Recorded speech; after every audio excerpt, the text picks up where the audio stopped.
Hello, everybody. Microphone check, 1, 2.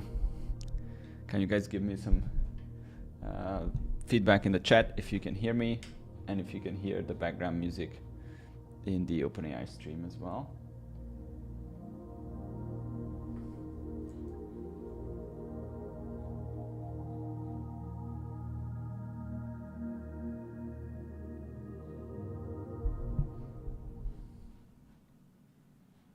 Hey everybody, welcome to day 7.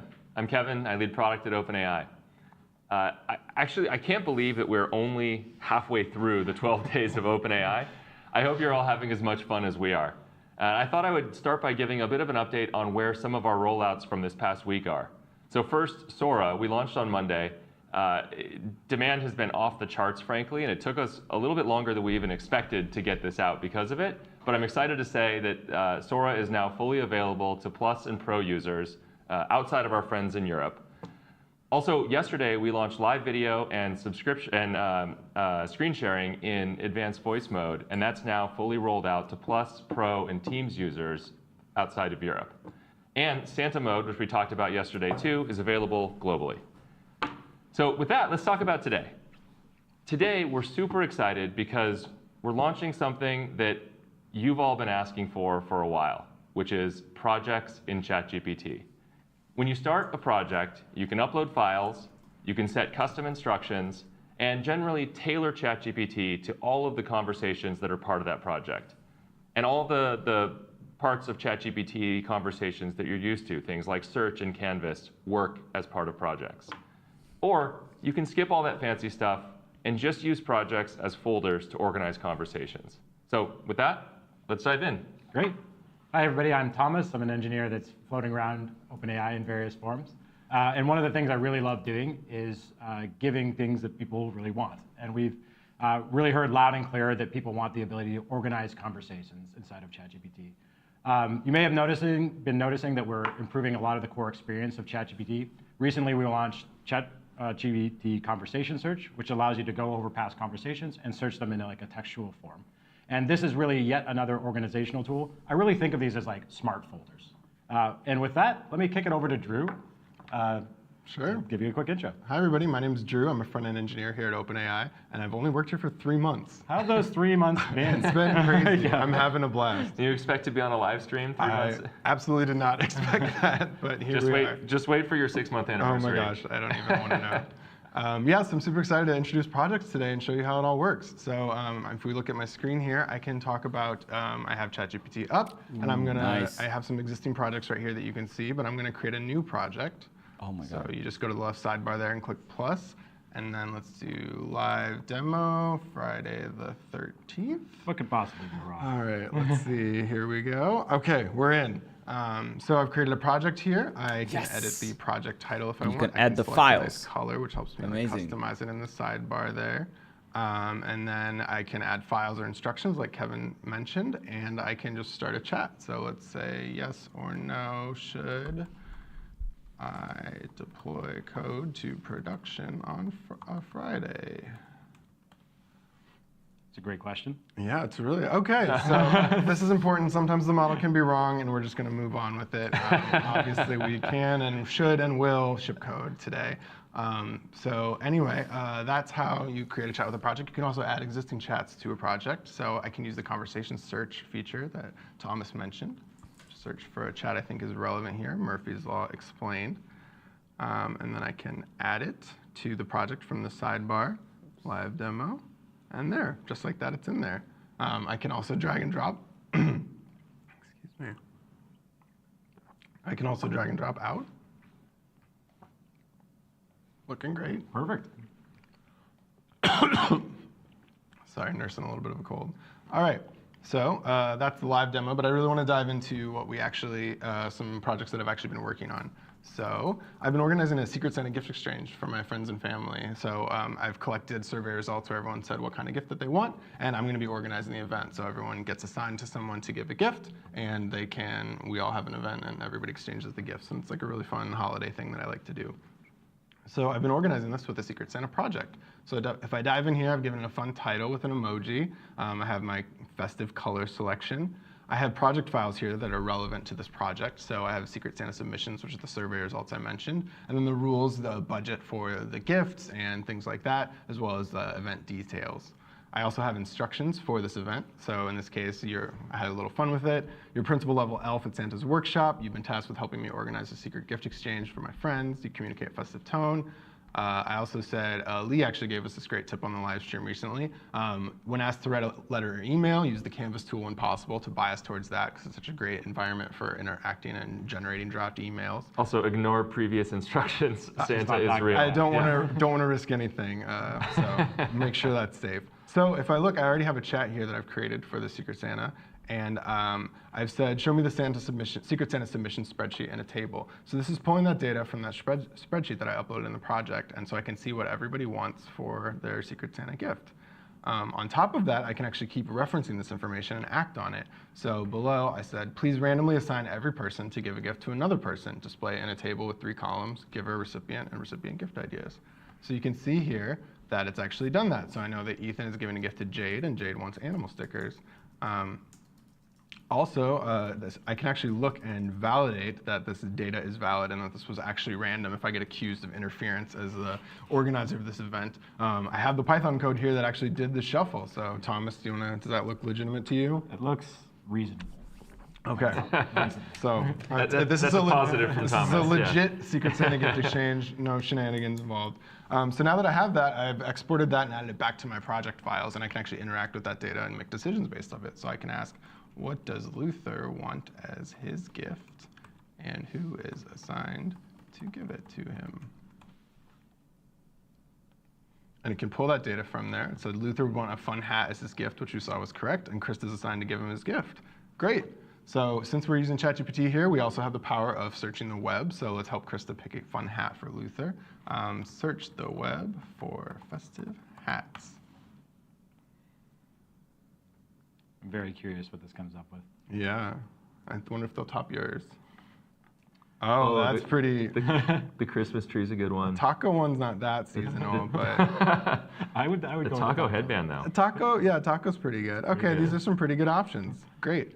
So in addition to that, we have Canvas support built in to projects. So I can go to this navigation menu and start a new chat.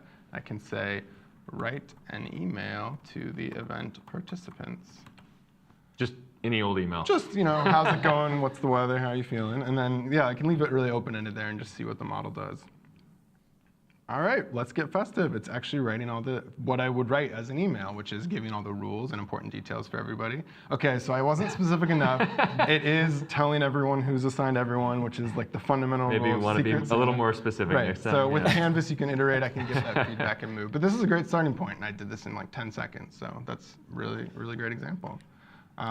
So that's like a festive example of how I've been using projects, but we really want to drive home like how we've been using these internally as employees for our own things. So I have something even more exciting to talk to you about than Secret Santa. Home maintenance. Amazing. Thrilling. Okay, well, you guys, whatever. It's actually really powerful, and Don't I'm click really on that enjoying bottom it. one. So, oh, yeah, thank you. I'm in home, perfect. Okay, so I have a home maintenance project, and I use it to keep track of things that are around my apartment that I can't remember how to do or if I've done it or anything. So if I look in the project files here, I have a home maintenance log, which is like when I've done tasks that I need to do around the apartment. I have documentation that I've written myself. As an engineer, we love writing documentation. Don't we all? Yeah, after work, I go home and just write documentation about how my apartment works. It's a fun Saturday evening. It's a great way to spend my days. So yeah, I have documentation around my smart home setup and my media center, and then also some appliances in my house, like my fridge and my garage. And having this all paired together with the home maintenance log in the context of this project means I can ask questions about it in a really conversational way and get answers. So I can say things like, do I need to replace the water filter in my fridge? The answer to that is definitely yes. Yeah. And by the way, it's also definitely yes for every single person watching this live Go stream. do it right now. Okay, so it has pulled the information from my maintenance log and from my fridge notes. So it says my refrigerator requires it's replaced every 6 months. Based on the maintenance log, I haven't done it since March. So I'm definitely overdue. So I need to go home and do that right now. That's very good. So I can also ask, how do I do that?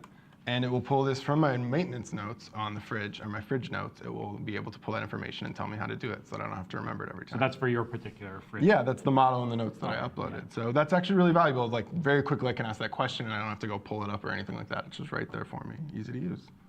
So that's how I've been using. See, it's not that boring. It's pretty fun and cool, and I'm very happy about it. That was fun. Thank you. Yeah, you're welcome. Yeah, so of course, projects are also super useful for programming tasks. And with that, I'm going to hand off to Thomas. All right, I think that makes it my turn. So I wanted to give my personal website a little bit of a spruce up. I think it's a little old hat.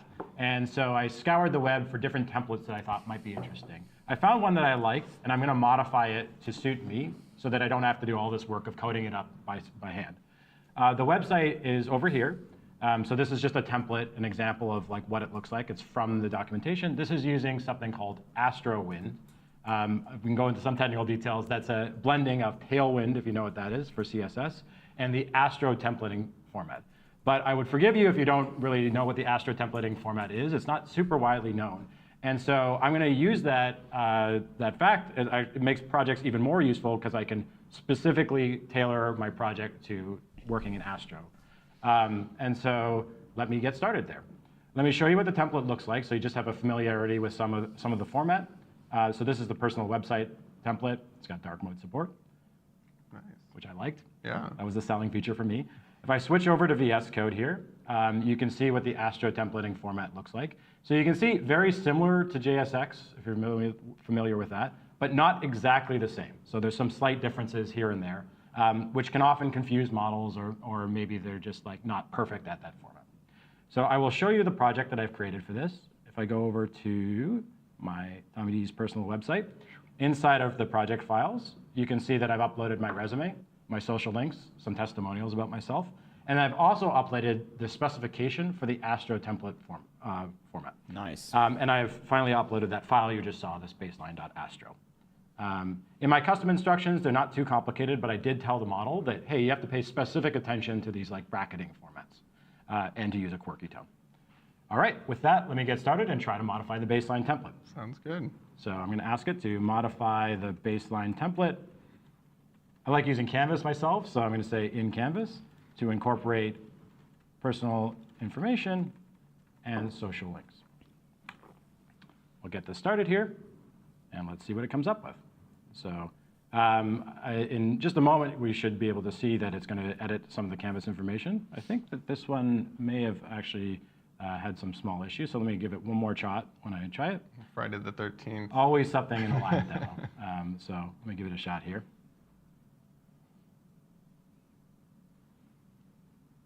Oh, I see. OK. So there's always something that goes wrong in the live demo, as you might expect. So I'm going to go ahead and when things go wrong, we'll come back to this in just a moment so I can show you that it worked. Actually, know this bug. But as it goes through, you'll see that there's a Canvas format kind of created here, and it has it's modified the template to incorporate all the information that's personal about me. So you can see that it indeed has a little bit of information about my homepage and my social links, et cetera, et cetera. And you can see this was like the original kind of question I asked. So I'm going to go ahead and copy this. I'm going to swap over to VS Code again, paste that in, save that, swap again. And let me show you what it looks like. Great. Oh, it's looking great. Yep. I think this is a pretty serviceable website with very little effort to actually modify. I probably would change a few things. This is not exactly the way I would describe myself. Certainly, there's the testimonial section. But I could change that, and I like working with Canvas to sort of do that. I do notice a few projects are missing, so I'm going to give this one more shot, which is to search the web to find any projects I've made that might be missing. Great. And so it's able to scour the web using our new search functionality, and it's actually able to find all these different projects. Some of these I wouldn't necessarily put on my website, but that's OK. And let me ask it to modify the template again. So modify the template to incorporate those projects.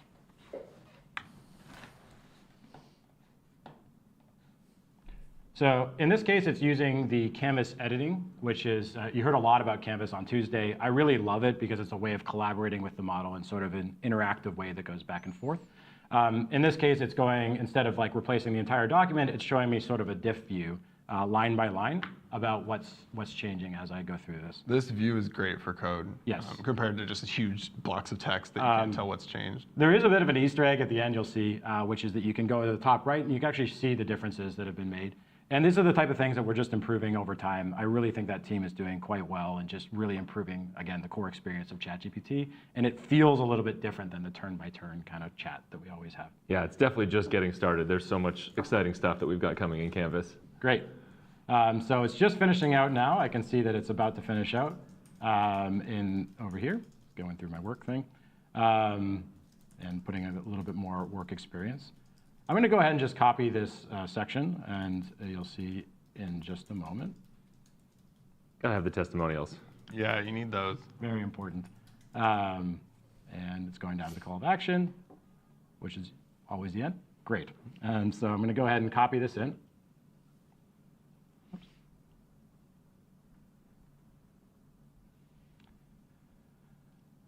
Perfect. So I can see my new projects, new projects that I've added in there. And sure enough, I can see them right in here. Nice. Again, I'd probably refine that a little bit to make it look a little bit nicer, but they've come in. Perfect. And one thing I love about working in projects is that you can actually go through them and start new chats. So if I go back to my website again, and I can refine particular sections. So I'm not going to go over the entire document again, but I can actually say, let me look at the testimonial section and try to change that. So for this, I'll need a volunteer. I think I will volunteer you. Let's do it. To give me a quick testimonial. Okay, we've worked together for years. I'm happy to give you a testimonial. I'd say Thomas is often punctual and has great hair. Okay, this is not what I was hoping for, but I will accept your testimonial. So let me tell the model to refine the testimonial section with Kevin Wheel's new. It's really going to make the page pop. Testimonial, so I'm going to ask it to generate a testimonial fragment and incorporate a new quote from Kevin Wheel saying, Thomas is often punctual and has great hair. I stand by that. Wonderful. And so in this case, it's able to understand all the files that are available and generate just one particular section, which is the testimonial section. I could copy that back in. It's not using Canvas for this experience because the code is quite small, but that's one of the powerful things about projects is that you can have different threads and really organize your thoughts in different ways. And that's a little bit of a preview of projects. So let me kick it back to you, Kevin. Yeah, awesome. Well, like I said, this has been something we've been hearing from you for a while that you really want to see inside ChatGPT, so we can't wait to see what you do with it. It's rolling out starting today to Plus, Pro, and Teams users. We're going to get it out to our free users as soon as possible, and it will come to Enterprise and EDU early in the new year. We usually have been ending these with a joke, but maybe instead of that, people have been asking for this. What if we just ship it? We're all good on the front end.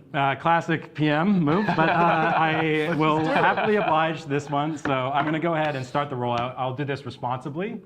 Drew, you're going to have to, I'm not going to be able to show it on the live stream exactly what's on my screen. So Drew, you're going to have to keep me honest here that I am in fact rolling this out. Keep me honest on Secret Santa. I'll do this. So perfect. Live rollout. This will be a gradual rollout. That's just responsible engineering. So you'll see this kind of rolling out throughout the day. But let me get that started right now.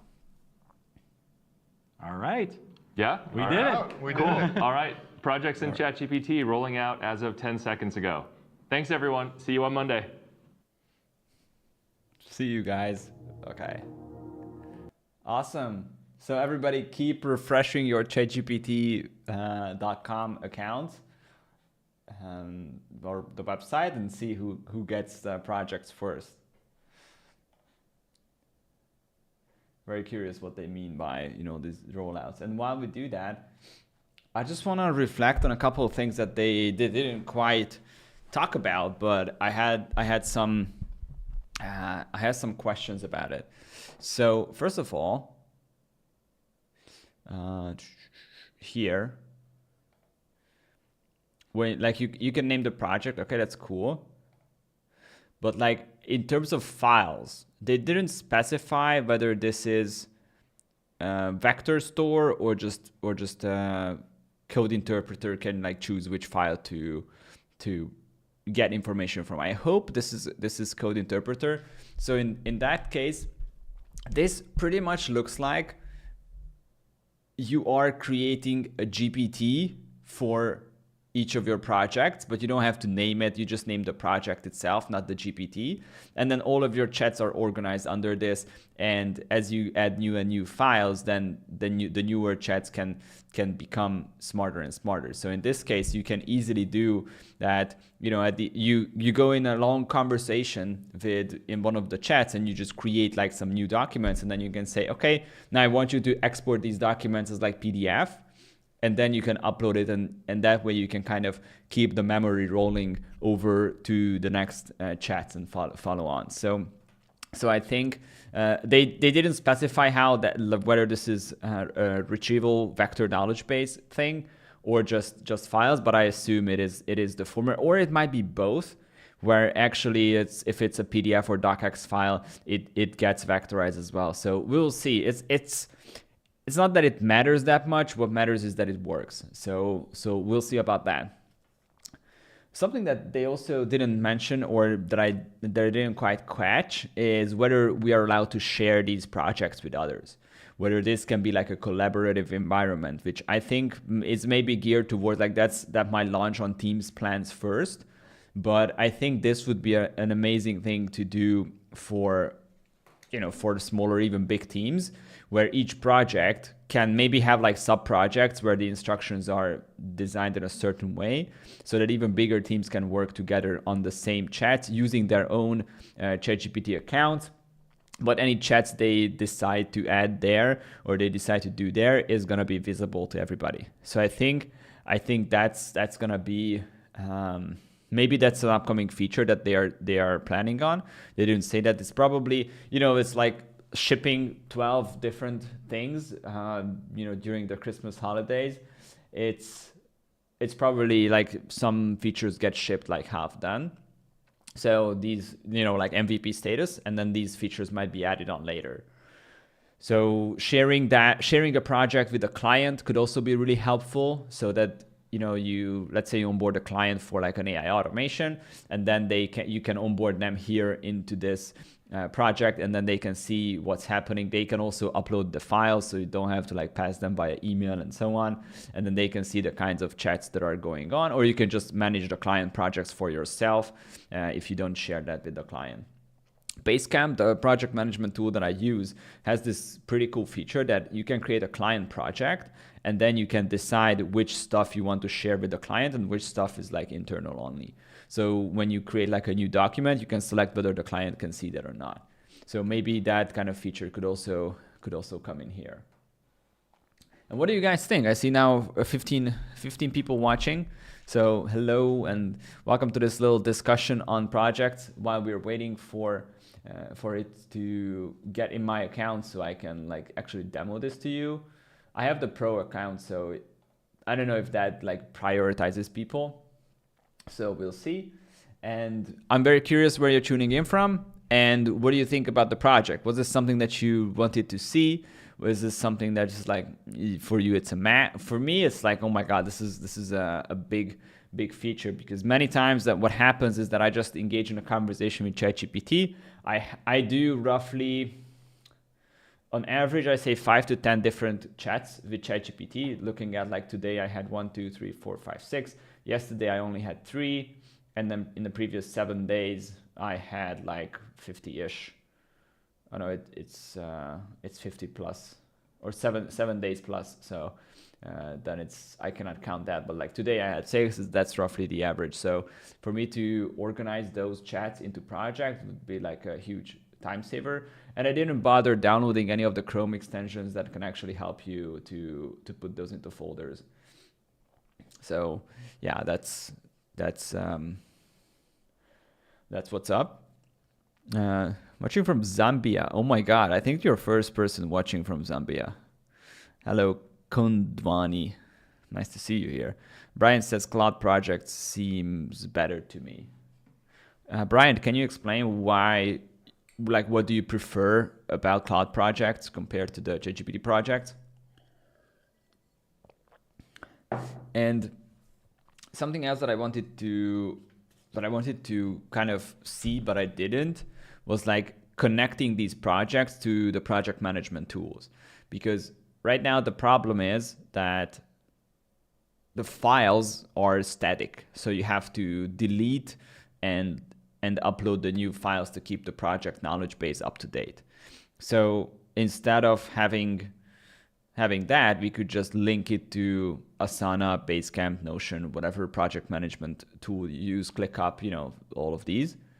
And then it could get a better live view on what's going on in the project and get access to automatically to the document. So if I upload a document to Basecamp project, it would also show up here.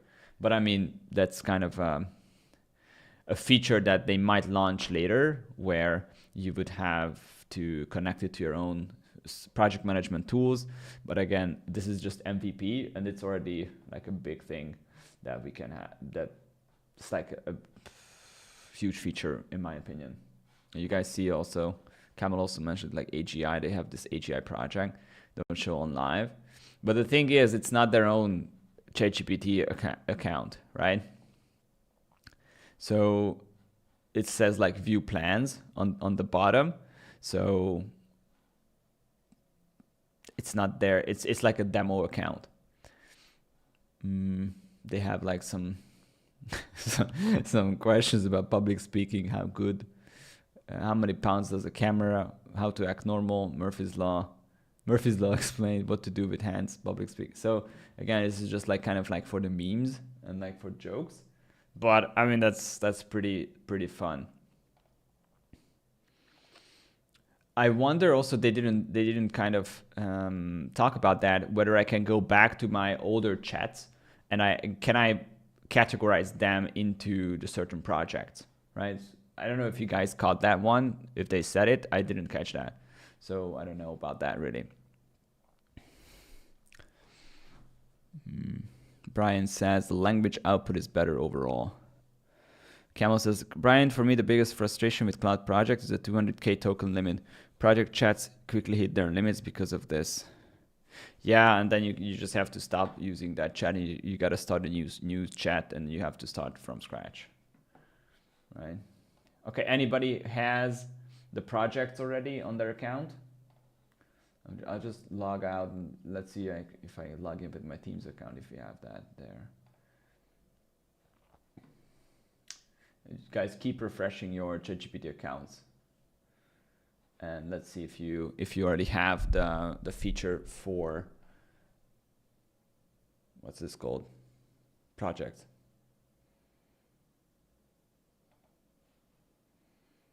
No, I don't have it on my older account as well. I think sometimes what happened is that they roll out the features based on how old your account is. So the first users would get the features first.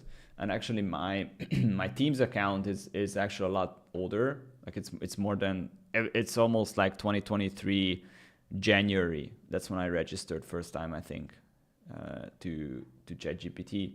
So I would hope that this account would get it faster, but we'll see.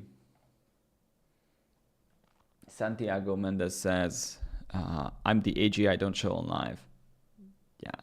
Yeah, that would have been hilarious, but I mean, it's just for the memes. It's probably not much stuff in there.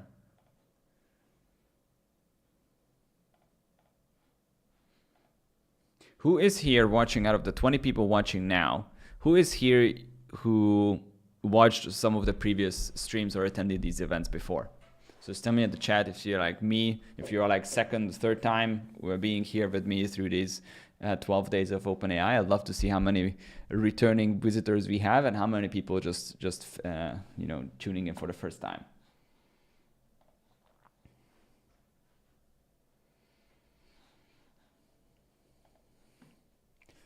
And I still want to see what else we have. Yeah, instructions, same as like custom GPT, instructions. The fact that you can use Canvas inside is actually pretty cool. By the way, this Canvas icon, it's so bad. It looks like a box of tissue or something like that. Santiago, I just met you right now. Okay, awesome. Did YouTube, pop me up in your recommendations? That's cool. Cool. Good to see you. Thanks for sharing.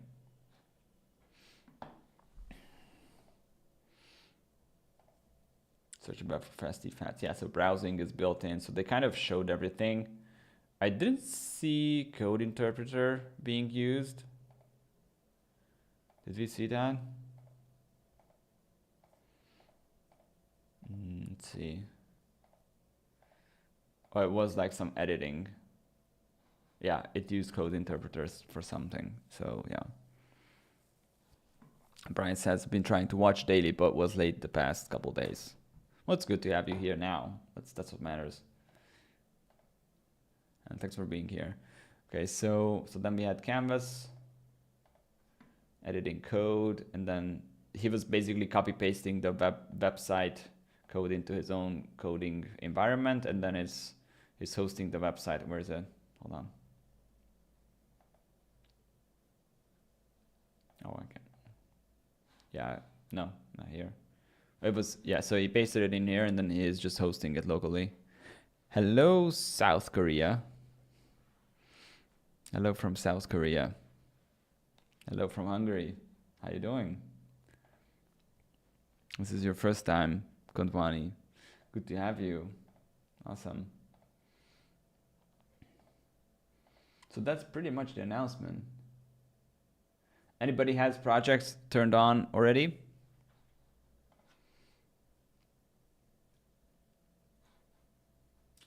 Let's see. I'm just refreshing like crazy. It might take a couple minutes to get this feature. In the meanwhile, we can do something like I can do you guys some demo on the new features that OpenAI launched. I have the O1 Pro mode, I have the canvas, I have pretty much everything else, even the advanced voice and the video now. So we can just play around and have fun while we wait for me to receive that. So let's do like a community vote. So put in the chat on like, what do you want me to, what's the direction you want me to take? Do you want to see more of like O1, maybe with like the unlimited use? Do you want to see O1 Pro mode? Do you want to get practical tips on using Canvas? Do you want to get practical tips on advanced voice? Or just, something else in general? Just let me know. I'm here to give you guys as much value as I can. So I'd love to hear what you want to see until we wait for this project. I'm still monitoring the chat as well. Hassan says, my first register for ChatGPT is from 2022 and I didn't get video for advanced voice mode. Hassan, which country are you in? Because they said that it's not going to be available in Europe. So maybe that could be the issue. Venezuela, Santiago. Venezuela, hi. Nice to see you as well. Okay, I'm just gonna find like a better these website. I'll just find a better, yeah, this one while we wait. Still wondering if Pro is worth $200.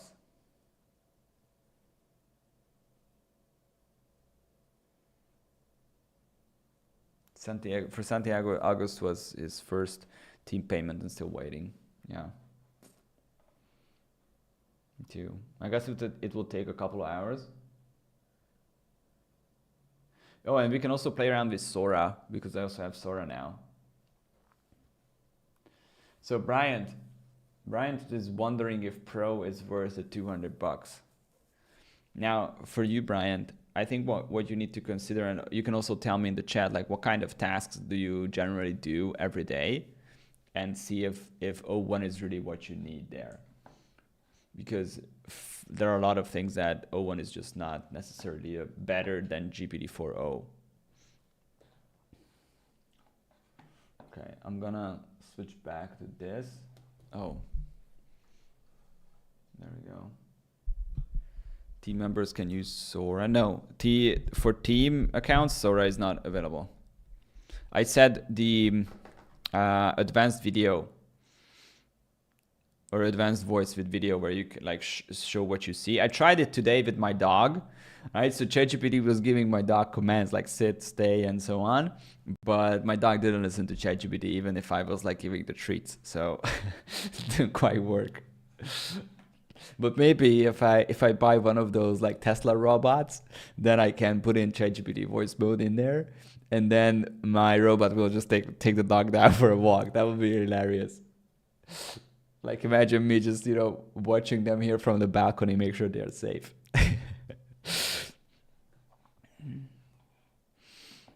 Can you briefly tell me what today's presentation was? I couldn't understand because my English was not good. I will record and interpret what you are saying.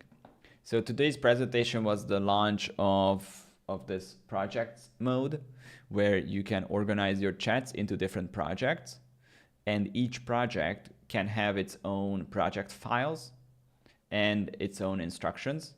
And then you will see what other chats you already had in this chat. In the project. Brian says, I'm using for work every day until hitting limit. Yeah, but what kind of tasks do you use it for? Do you use it for marketing tasks? Do you use it for, like scientific research? Or are you, calculating protein structures? Or are you writing project memos? And I know that there's like a little bit of delay on the stream. So there's like roughly 30 seconds delay to make sure it's like super stable. So that might be what's. So just like, yeah, we'll be fine with that. Okay, so what I'm gonna do now is I will first of all go back to this. Then I reorganize my windows. Okay. Nice. Mostly just writing. Okay.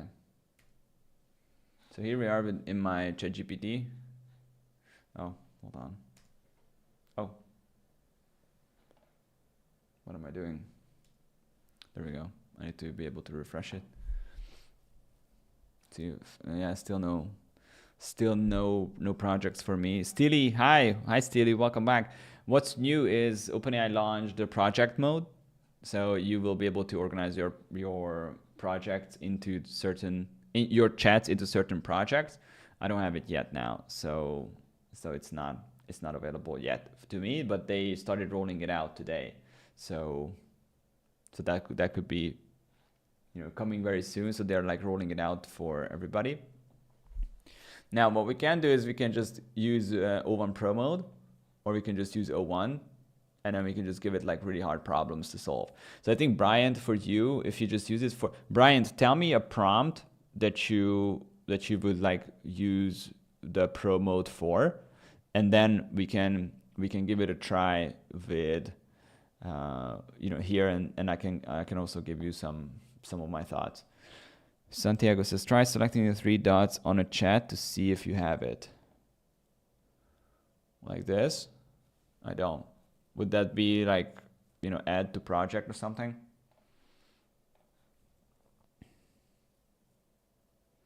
Actually, one of the good things about the Pro version is that even if you don't use O1 Pro mode, O1 is significantly faster at reasoning. So, and it can access your memory as well. So let's say, yeah, we did some quantum entanglement yesterday. So I wanted to explain the latest research on the practical applications and what might be, where we are now and what are the biggest problems currently in quantum entanglement. Now look at how fast O1 is going to give me an answer. It's going to be like 5 to 10 seconds probably. Or not. Yeah. Mapping out quantum progress. Yeah, so it thought for 9 seconds, and I think this would be a question that it thinks about for like 40 seconds right? At least O1 preview would. Stilly, yes, sure. Send me the prompt you want me to send to the pro mode, and I will just live stream it to you. And why everybody's joining in, the reason we are just now in O1 instead of the projects is because projects are not launched yet, at least not on my account, so I cannot demo that to you. I keep refreshing and hopefully they will just pop up here. Oh, what happened to this? How did I prematurely refresh this page? All right, let's just try again then.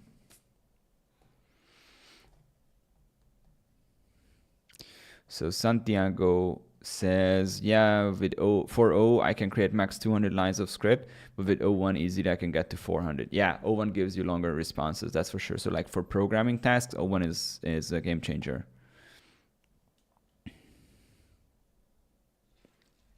Kamel says, I use ChatGPT Vision with my kids and asked it to interact with them.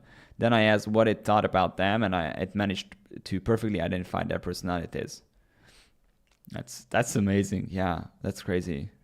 Yeah, if you don't have access to ChatGPT Vision, like the video vision yet, just turn on a VPN. I also did that. I didn't even need to download a new app. So I just turned on VPN. I immediately teleported myself to the US, and then boom, I had the feature. Okay, so quantum entanglement, blah, blah, blah.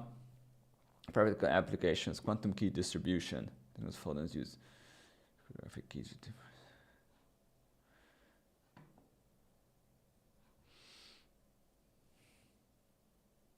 You know what? Actually, we should use it for something that I'm already an expert in, so I can actually like judge the answer.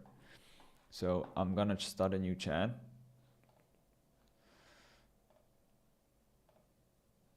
Oh, here we go.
Brian says, I like the O1 reasoning because I can put a mix of files from different sources in. It will consolidate into a logical narrative. Yeah. 100%.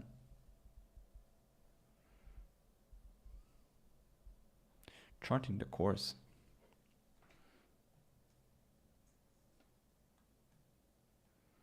Oh, Stilly, that's an amazing question.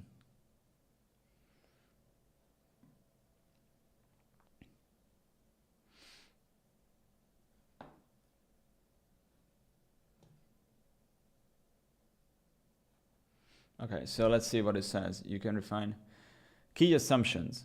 You have a dedicated support email inbox. Yes, that's really important. You have access to an AI text classification understanding service, OpenAI's ChatGPT. Yes, I have that. You have a help desk ticketing system.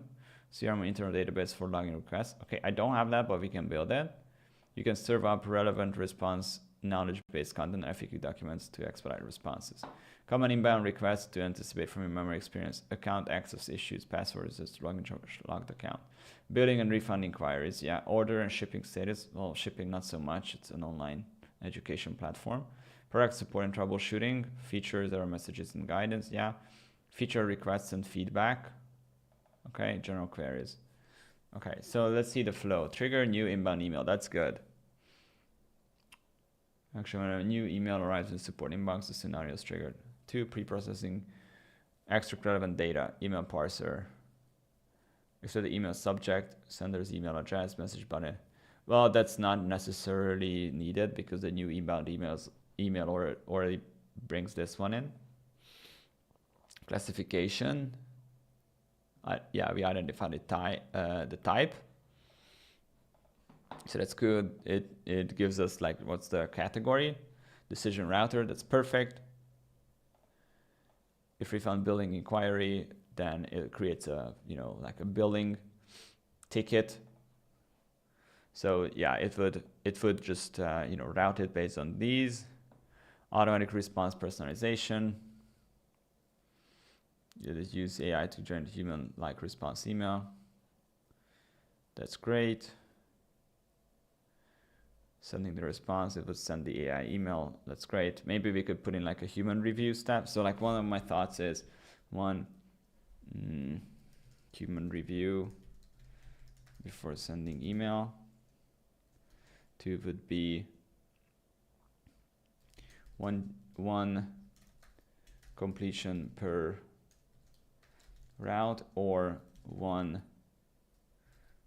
for all routes. Logging and metrics. We should store data points. Yeah, that's cool. Improvement view, particular preview, review log requests. Okay. So there's a high level. Oh my God. email trigger. Okay, email parser. Yeah, classify conditional router. Oh yeah, like shipping order status, it should make an API call.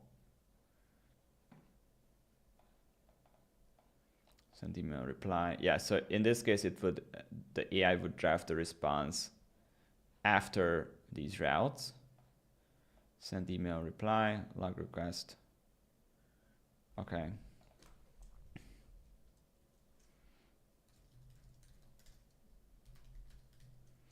Okay, a couple questions. Implement human review before sending the email. Is it one chat completion to OpenAI API per route, or one for all routes? I don't have any other questions. Steely, I'm gonna ask the question right in a second. I just want to see what it gives us. So like, this is the kinds of things that I use O1 for, because it's like a really more complex thing, and it needs to like think about all of the things. Implementing human review. The corporate human review step before sending the final email. You can add a stage in the workflow where the AI generated draft response is placed in a queue or notification system for a support agent to review and approve. Yeah. Once the AI produces a suggested response, store the draft in a location accessible to human agents. This could be a shared Google Sheet, Airtable record, or help desk ticket. Yeah, fantastic. Human review trigger. You can use a make scenario that periodically checks specific database. Yeah, like Airtable. It's like, okay, approved. The make scenario triggers. Key tools for human review. You can integrate it with Zendesk, Freshdesk, Trello, Asana, Monday, manual approval, shared document, Google Sheet, or Airtable. Yeah, I would definitely go in this route, because these tools are Google Sheet is free, Airtable is also very affordable, and then these ones cost a lot. Like Zendesk is like $200 a month, so something ridiculous. So one chat completion per route, or one for all routes. But a common pattern is to use two separate calls to the OpenAI API. Yeah.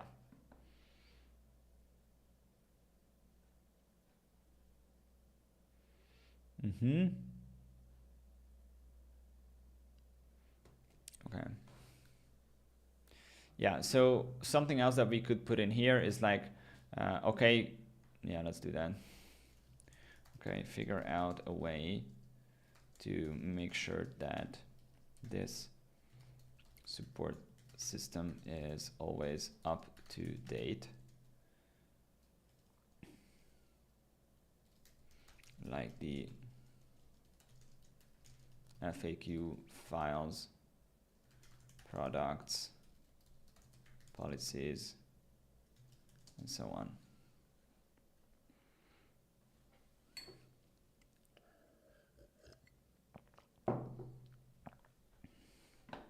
Anybody has projects? Let me know in the chat. Now, where are we?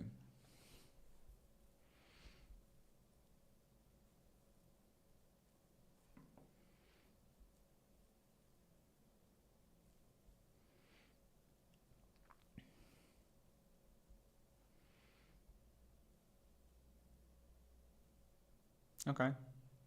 You know, this looks like something that we can implement.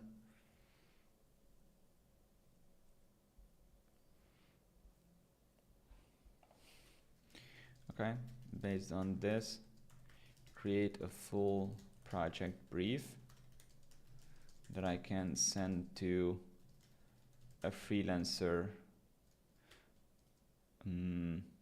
that I can send to one of my students who I've trained on creating automations in Make, and the brief should contain all information from this chat in an easy to read and highly detailed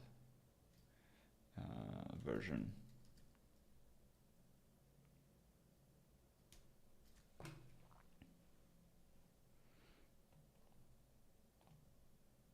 Camel says not yet. No projects for you yet, Camel. Yeah, well, I will refresh in a second and see what we have. And now we have the project brief. Who wants to build this?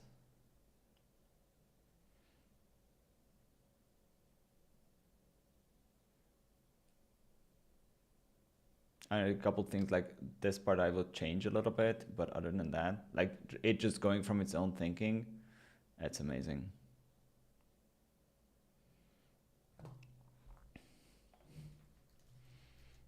Okay, last one. Now write all GPT prompts that would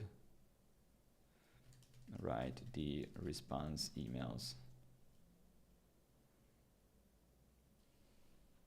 Right, I'm not even bothering writing the prompts, at least not the first version.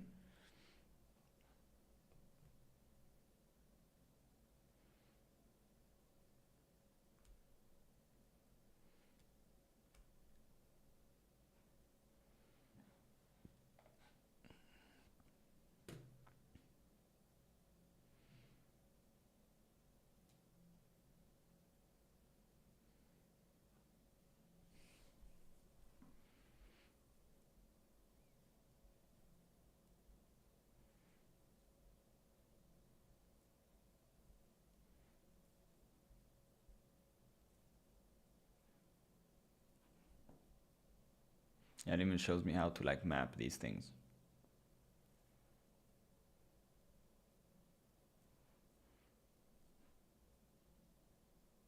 Right.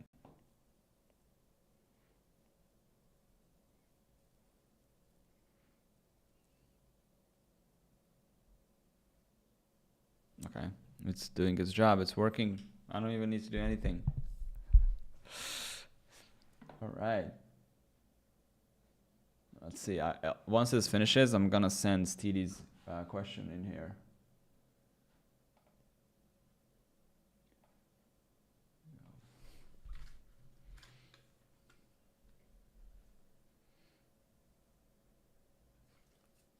Okay, cool, so here's what we're gonna do.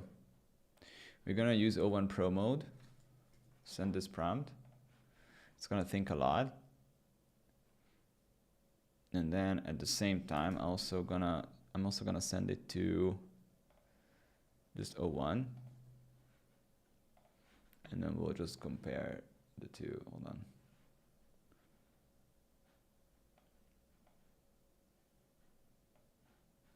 There we go. So we can compare it.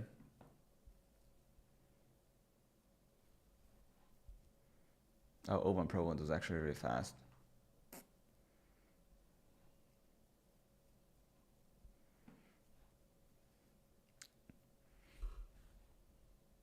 All right, so I'm gonna read O1 Pro mode. Implementing a machine learning algorithm to compensate for high latency Morse communication in remote surgical robotics requires a fundamentally different paradigm than standard teleoperation. Rather than relying on continuous real-time control signals, the solution involves predictive autonomy on the Morse side, guided by strategic high-level commands from Earth.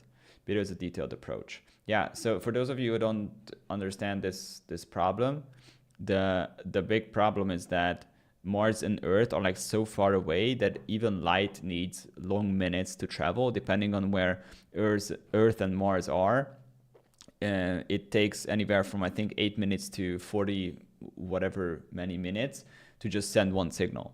So if you've seen the movie Martian, that's why it's like the guy is just like waiting in the rover, and then it's like, oh, there's a new message, because it just takes so long. And then for him to send the message back, it's like types it out, sends it, and then the message is on its way. Right, so it takes a long time, actually twice as much, to also get the feedback for like what happened. So that's the problem. Oh, it said, okay, it says 4 to over 20 minutes. Direct manual teleoperations performed on Earth-based surgical robots is impossible at these timescales. The control strategy must function effectively in a delayed feedback environment. And what it's, yeah, it also said that this is the significant challenge, the high latency, first challenge. Safety and reliability, highest standard of reliability is needed. The control system must ensure patient safety despite uncertainties in communication. Unexpected tissue response and surgical complexity. Yeah, so it also gave us like 4 points for the challenges. Limited on-site human expertise.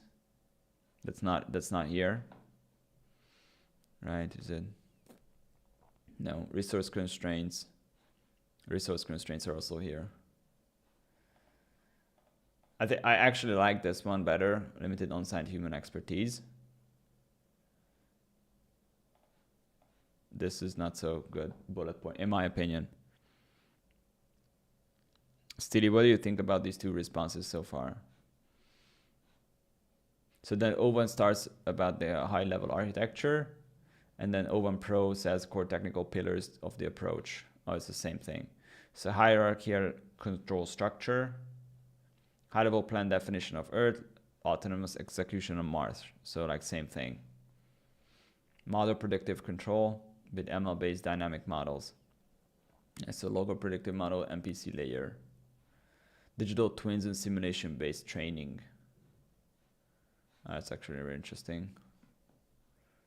Imitation learning. When O1 Pro Mode went into more details about this structure. Right. Machine learning methodologies. Here, example workflow. This also gave us an operational example workflow. So pre-operation planning, intra-operation execution. Yeah, it's roughly the same. Yeah, so I think this is why like O1 Pro Mode is only slightly better. It might have a little bit more detail, but if I also added that to the problem, like expand on more details, then we would probably have that detail. So I think the main thing about O1 and the ChatGPT Pro subscription is that if you are on a plus plan with $20 a month, you only get 50 of these kinds of responses, whereas on the Pro plan you get unlimited. So because of 50, you can burn through that in like a matter of hours, and then 50 per week is your limit. So then you can reach the limit pretty fast if you're solving these kinds of problems. Right, and then in prompt engineering, there are like prompts that allow you to narrow in on a certain part of the previous response or the chat. So if you want to learn more about each of these things, like, okay, tell me more about, I don't know, reward structure, right? And then that would give us like a lot more information there. And then we can just zoom in and out, and we're using O1 over and over and over again. So yeah, that's pretty cool. All right, let's see if we have, okay, before that, Steely says, ask how can AI-driven policy modeling help governments predict the long-term impact of new legislation before it is implemented? Oh, okay, so that's a different prompt.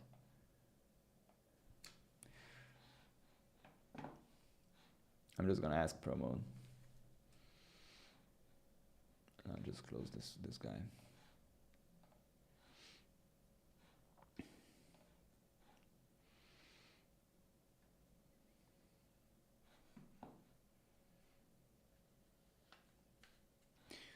Oh, I see 23 people watching now, and the video title, like as soon as OpenAI announced it, I renamed it to projects in ChatGPT, but we're not doing that right now because we're still waiting to get the feature. Let me just refresh this, see if we have it. No, anyone has it? Anyone from the chat here? Here's the response. What I'm gonna do is I'm gonna share this, and I'm gonna share the other one as well. So just create the link, and I'll just put it in the chat for you guys. Make this discoverable. Yeah, whatever. So I'll paste it in here. Sending. The O1. O1 is not for US again. O1 is available everywhere. And O1 Pro mode as well. And the projects, they also said it's going to be available everywhere. I'm also going to give you the machine learning chats, for Mars surgery. So share. I just see what everybody wants to like read it.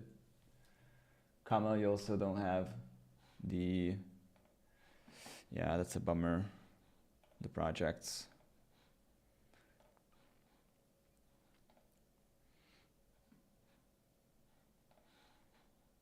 Don't have it. Brian doesn't have it either.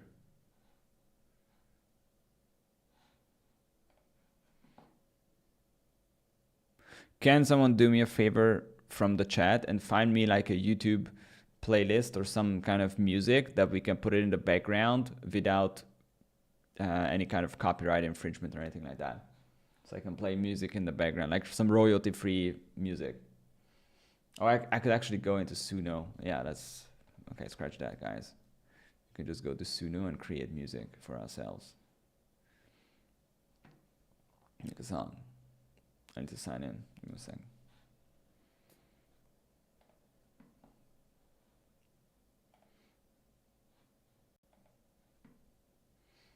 I'm just going to use some AI music here.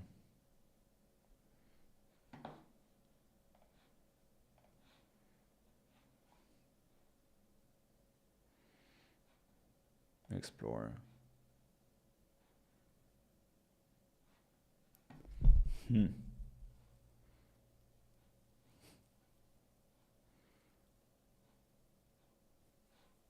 Okay, so we can choose from these kinds of songs. Lo-fi roots reggae. I want something lo-fi. Lo-fi trap. What's trap? I don't know what trap is. I don't want to click that.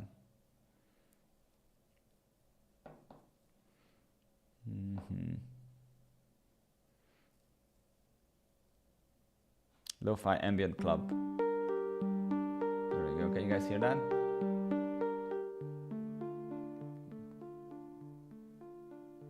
I'm gonna lower the spaces between our words. Eyes speaking where tongues stumble. Oh, it's still loud for you. Our love, a serene, I don't know what decibel it should be, but tell me if it's like too loud. Like if I speak, can you like hear me behind the music? Always humbled. Your touch. Oh yeah, because this only changes my against my skin. It's probably, yeah, it's probably too loud. I need to look at like how much decibel it should be. Put it between minus 30, and then my voice is somewhere between minus 20 and minus 10. So Suno is, yeah, it is a, but I need something that doesn't have speak to it. This is not good. Lo-fi ambient dub. This also has. Jeez. Let's see if I have the projects. I want to wait to say. Ah, there we go. Okay, let me just turn on some BS music and then we can just go back. We have projects. Classical. Okay, classical. Oh, I'm just singing. I just want some background music.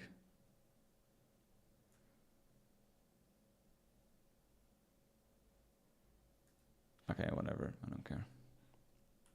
All right, we have projects. Let's see. I'm gonna make a new project. What should the project be called? Let's say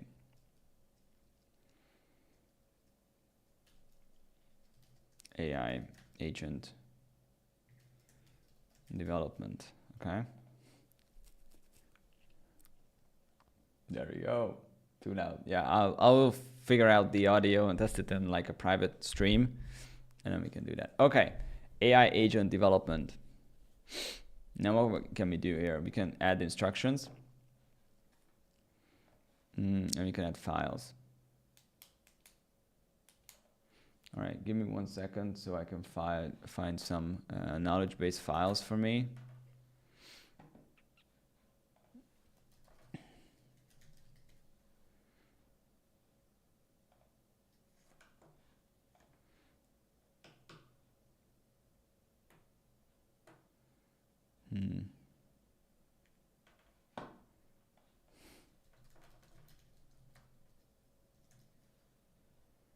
There we go. I have this document.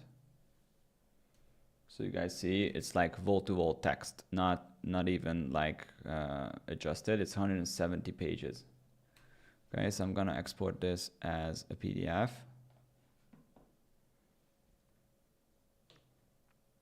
And we'll upload that. Okay. So I'm gonna add the file. There we go.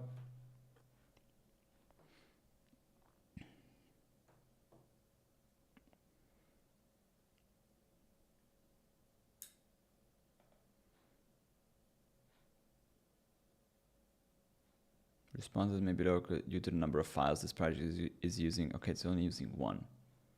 So, okay. What are the basics? No, actually, what is an AI agent according to my course transcript? Searching project files. Oh, and I cannot select like O1. The function of the virtual employee keyboard have coding knowledge can be built using no-code tools like make.com. GPT, the workflows augment human capabilities. Okay, I mean that's decent. Oh, there's no way for me to change the model. So like, how do we know which model we're using? That's sketchy.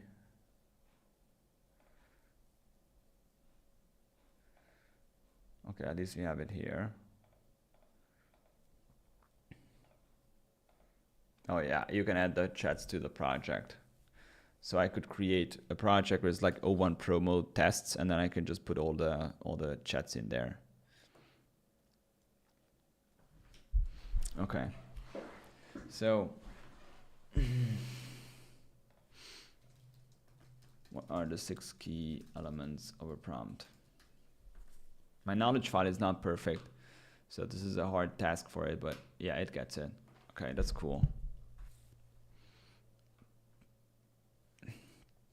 Okay, based on this, write a system prompt that gives an overall view, an overall setup for a project that I will be using to brainstorm creating AI automations.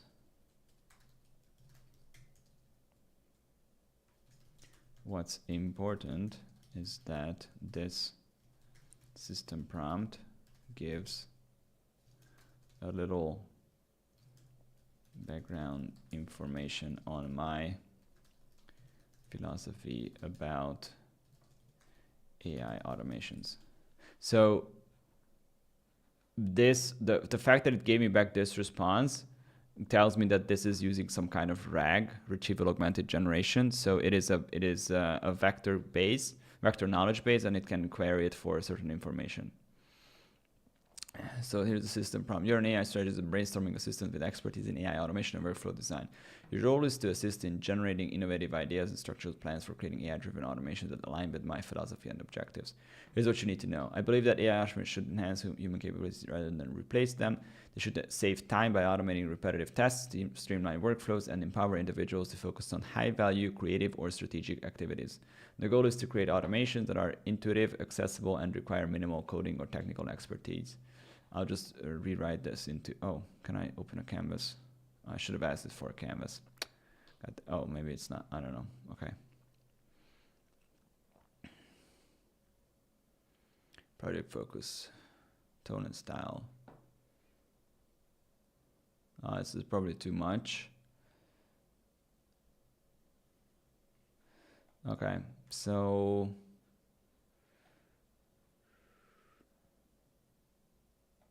that's good. That's good too. Expect the steps. I'm gonna remove these. The rest can stay. So new chat. No.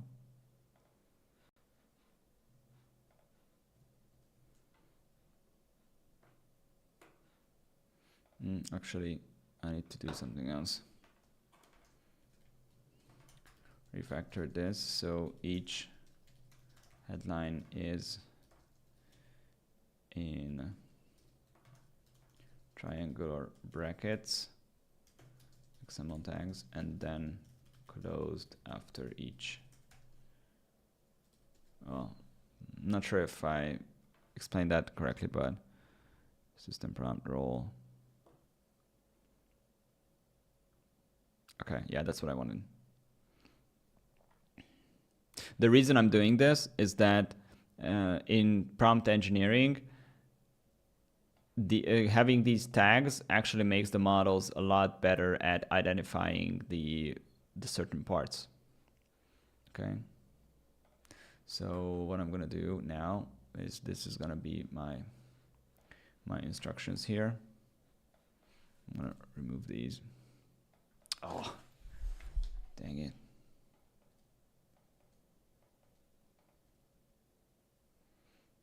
I should have said, you know, to remove these. Oh my God. That I'm removing these because it's like so many tokens. Every space is like one token. So I want to make sure I don't overload the model. Right?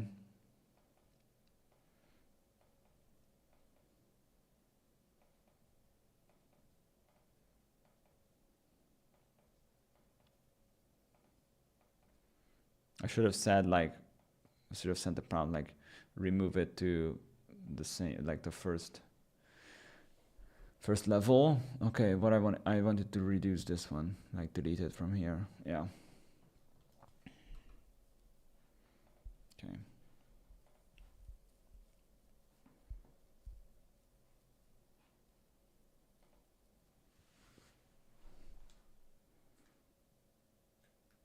Kamal asks, can you add the code to the project's knowledge base?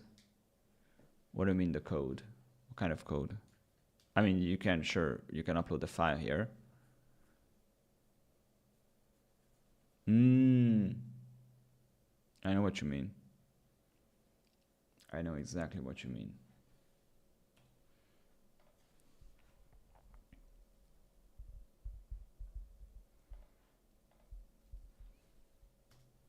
Did you mean this, to upload a blueprint JSON file?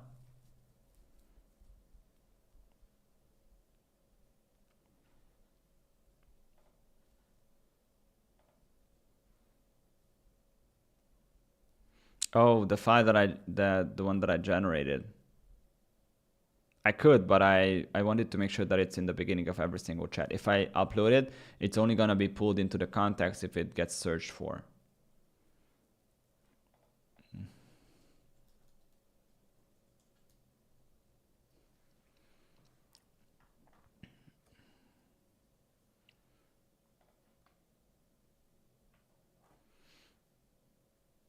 Okay, oh, actually, I wanted to add that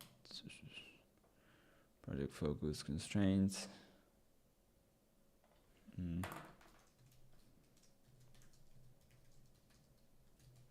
when asked for a blueprint output, use the blueprint.json as an example. But it's not gonna be able to like fully do that because the blueprint is really long. Okay. Brainstorm and email. Oh, actually, you know what?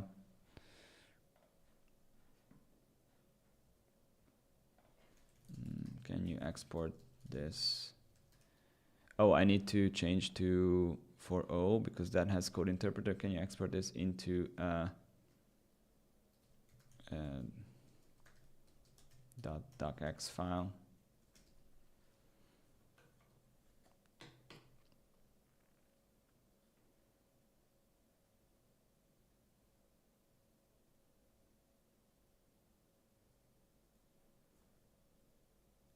Yeah, it has to rewrite it, but now I have a document that I can download and upload to the project.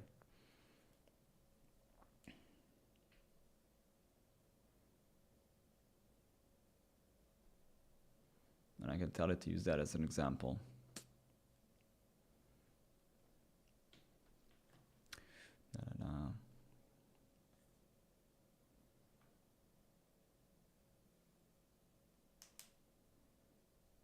Oh shit, it's long.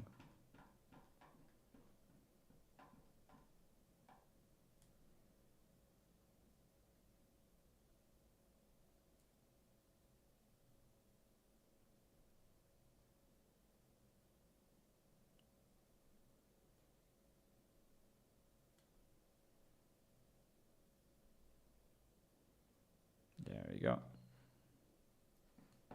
Now I have downloaded it. I'm just gonna add it here.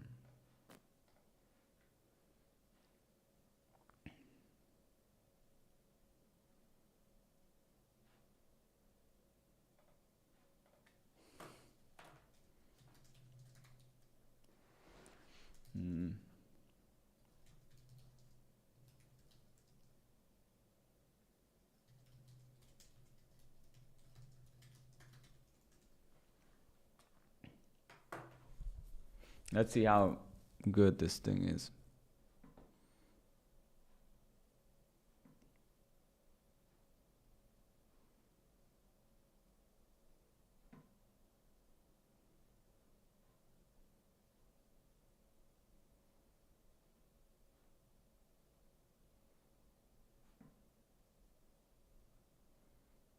Map the workflow.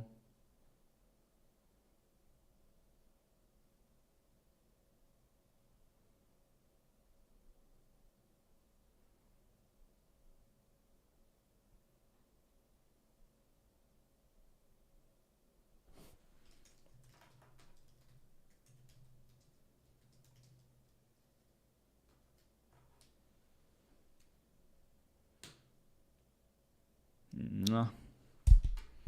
I'm very curious about that.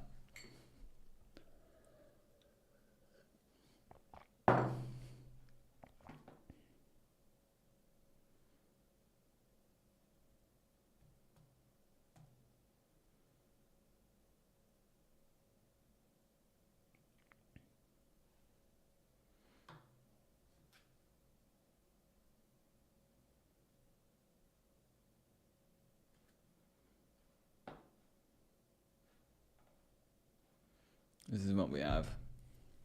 Receive email, categorize email, query database, train response with GPT. Okay.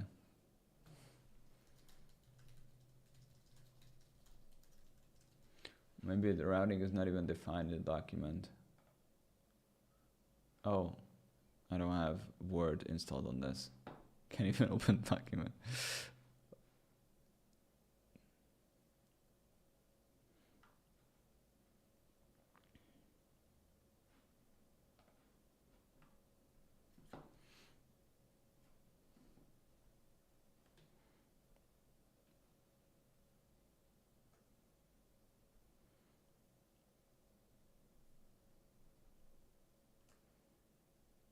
There we go, it's a lot better. It's just weird that the text is not aligned properly. but yeah, looks a lot better now. Okay, so that's one. So like what we can do here is we set up a project, we added a project files. In this case, it was an example code. It was a docx, which is like, it was a project brief. And then I have my course transcript as a knowledge base files. And we wrote a prompt, which is, it's decent. So now I just want to give it a try to use the example of the email writer agent and my course knowledge, and tell me what a sales chatbot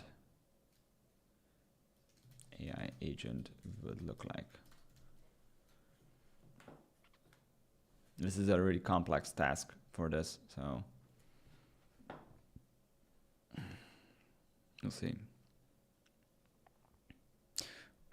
Guys, what should we ask ChatGPT here? What should we be doing? Let me know in the chat and I'll just do it.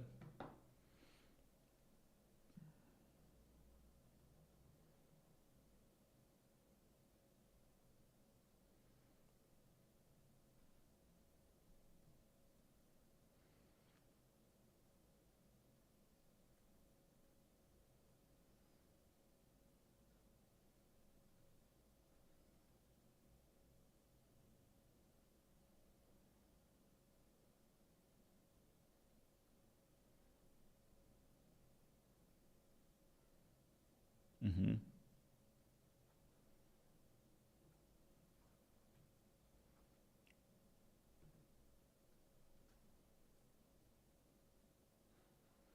Yeah, the prompt is not ideal, but it's fine.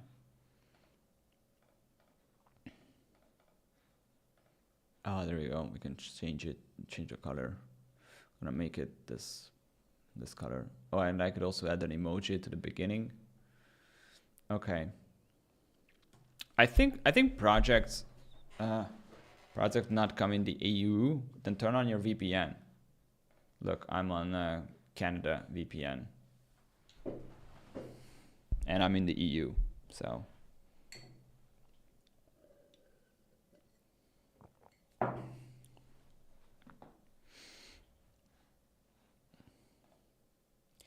Edit project name, okay.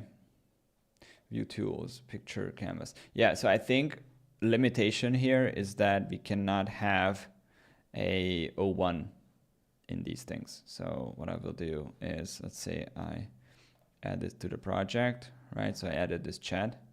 Okay, hold on. What was said in the previous chats in this project? Let's see if it knows.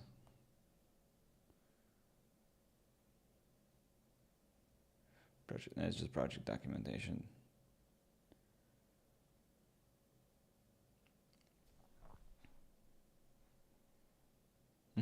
Okay, so the chat does not transfer from one to the next. So yeah, so we gotta, if you want something to go from one chat to the next one, then you need to save it as a file. Right, so the keyword to do that is like export this into a docx file or a PDF. And then what's gonna happen is for O, it's gonna use the code interpreter to write a code that will create the document, and it will put in the exact same words again, and then it will create the document file path. And then there you can just download it, and then you can upload it manually to the project itself. Well, something you can also do is like, let's say I want like an AI newsletter writer, right? So I just create a project. And let's say I want to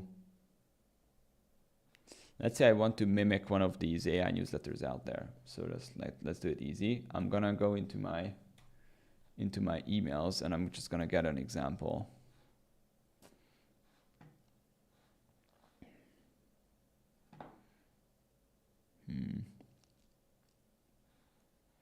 One second.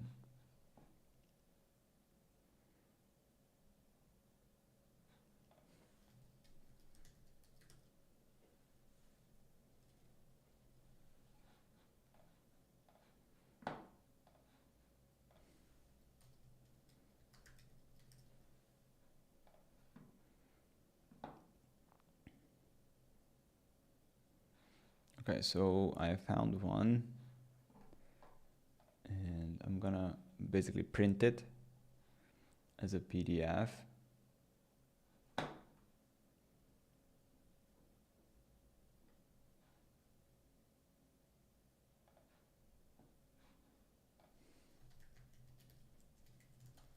Now I'm not, on purpose, like this is just for educational purposes. I'm not trying to copy any kind of AI newsletter or anything like that. Like I don't think that's ethical.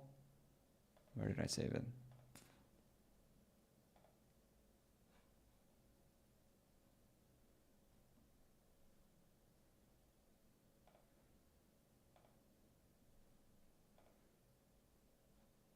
It should be in my downloads.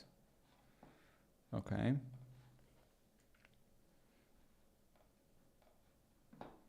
So I just got a PDF example from the rundown. Basically, it's this email. Okay. I highly recommend you guys subscribe to one of these AI newsletters. It's like there's like a lot of promotion in there as well, but it's good stuff. So let's go back here. So now we have the file.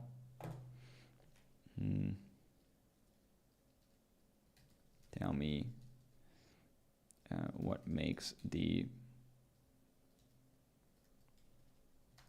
rundown a good AI newsletter. It's in your files.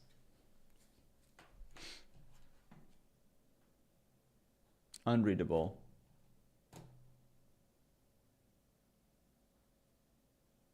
Unbelievable. Okay, I will just copy paste it then.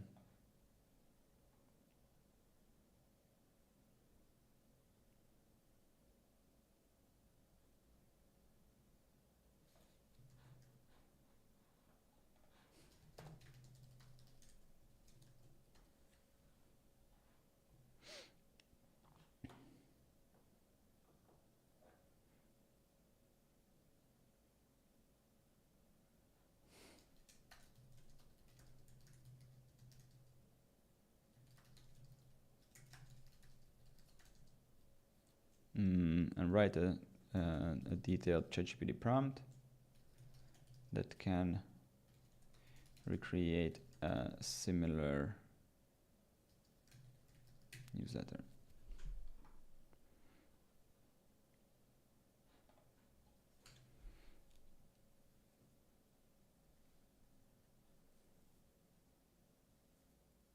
Why is it code? I don't understand that.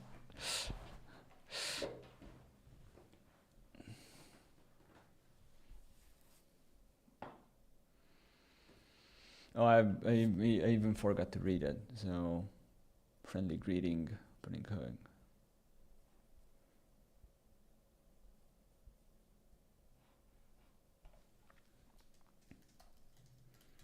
Looks good, but change to a text canvas, not a code one.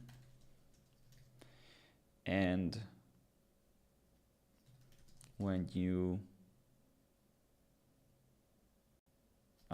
and add the examples right after you explain how to do something.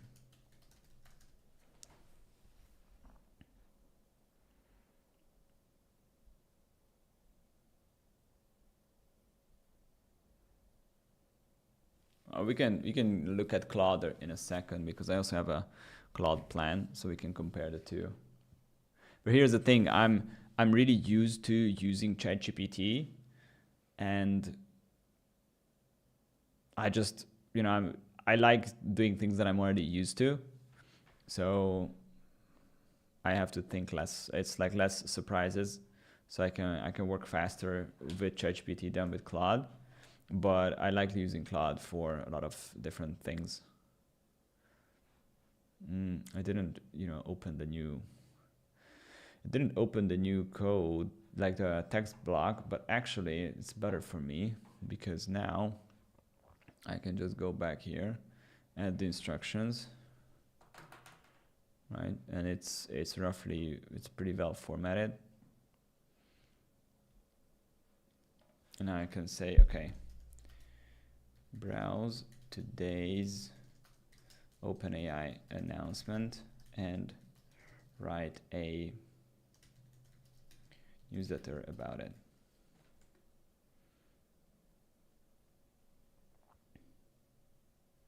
Oh, this AI horizons.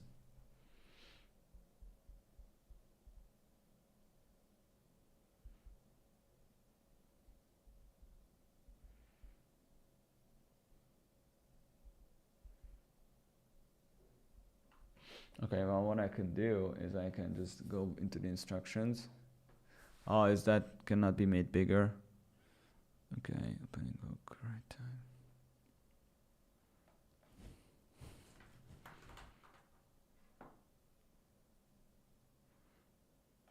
Feature tools, not gonna feature these, not gonna do this, not gonna do quick hits either. I just wanna make sure I give people the latest news.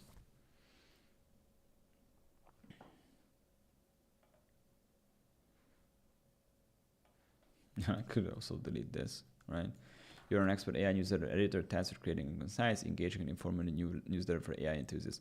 Follow this detailed structure. Follow this.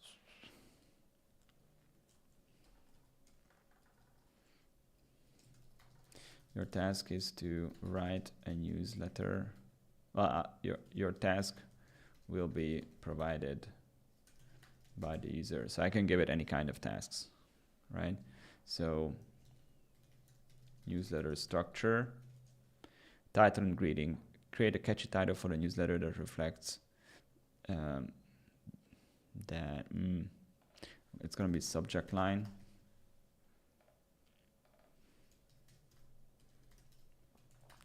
Create a catchy subject line for a newsletter that reflects the theme of AI that reflects that makes people open the email. Example, this is a terrible example. Example would be new ChatGPT canvas mode just dropped,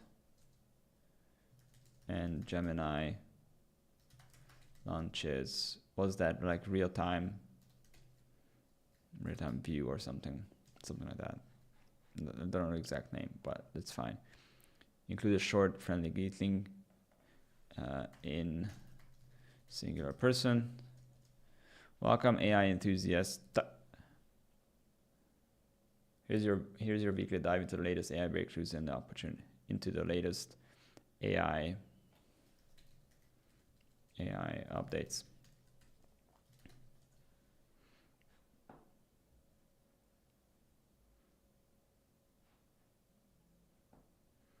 Okay, read time. Okay, main sections. Section 1, latest developments. Highlight a groundbreaking AI update. Provide the following details: the feature or news headline. Example: ChatGPT voice mode, gaze vision. That's great.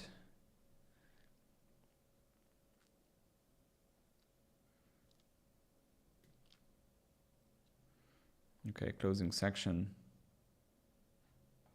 That's fine.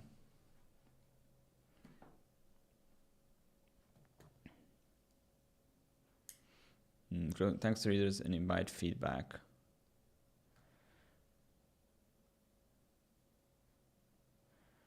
Include any calls to action, subscribe to stay updated, or share this newsletter with a friend. Okay, I want to add something here because I want to make sure that. Okay, tone and style. Keep the tone professional yet approachable. Use concise paragraphs and bullet points for readability. Avoid jargon, explain technical terms when necessary. Maintain high energy and excitement about AI. Add the links to anchor texts so people can open the news easily. Okay, let's try it now.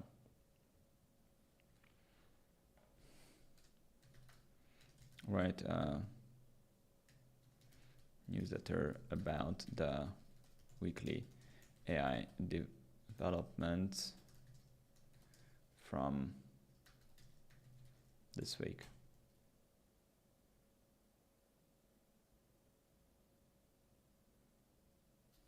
Okay, hold on. I forgot to do something. I need to remove this file from here.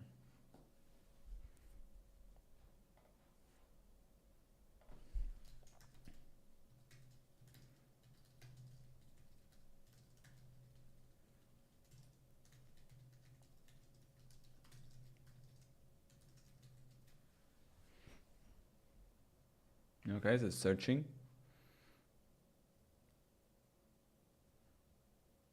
Jim, what is this?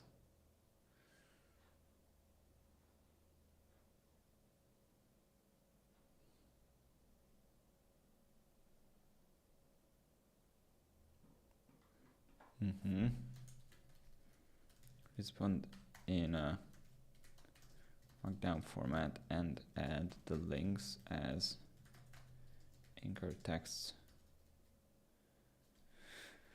As anchored to the text.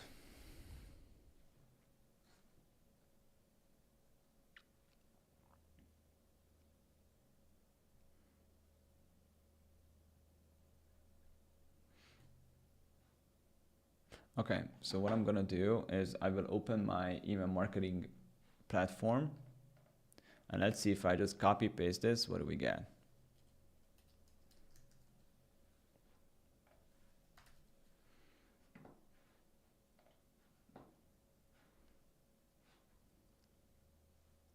How do you guys feel about projects now? And someone asked in the chat before if it's like how, is it similar to creating custom GPTs? Since I mainly create them for custom instructions. Yeah, it's roughly the same. The only advantage now is that all of the chats that you do with that custom GPT are basically structured under one project. But it's only the structuring.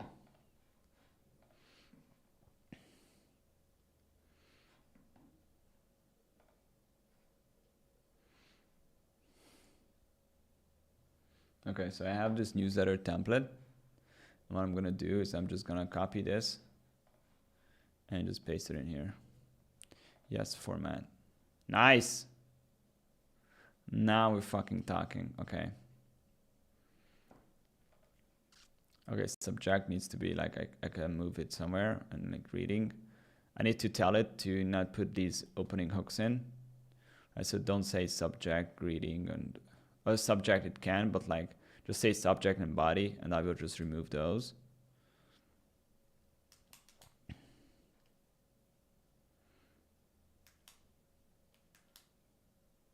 Okay, so I need to modify my prompt. Okay.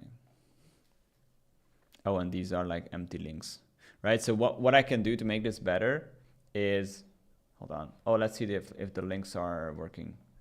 So let's say preview. What if I click this? Yes, it's a preview, okay. Nice, and is it recent news? Updated December 11th. That's great, okay. So that works. Let's see our hit rate. Gemini 2.0. UTM source is still ChatGPT.com. That's hilarious.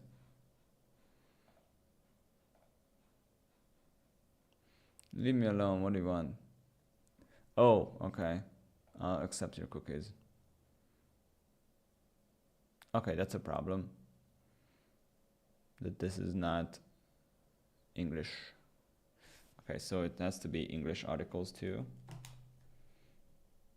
Or English news only. I'm making notes for myself so I remember English news.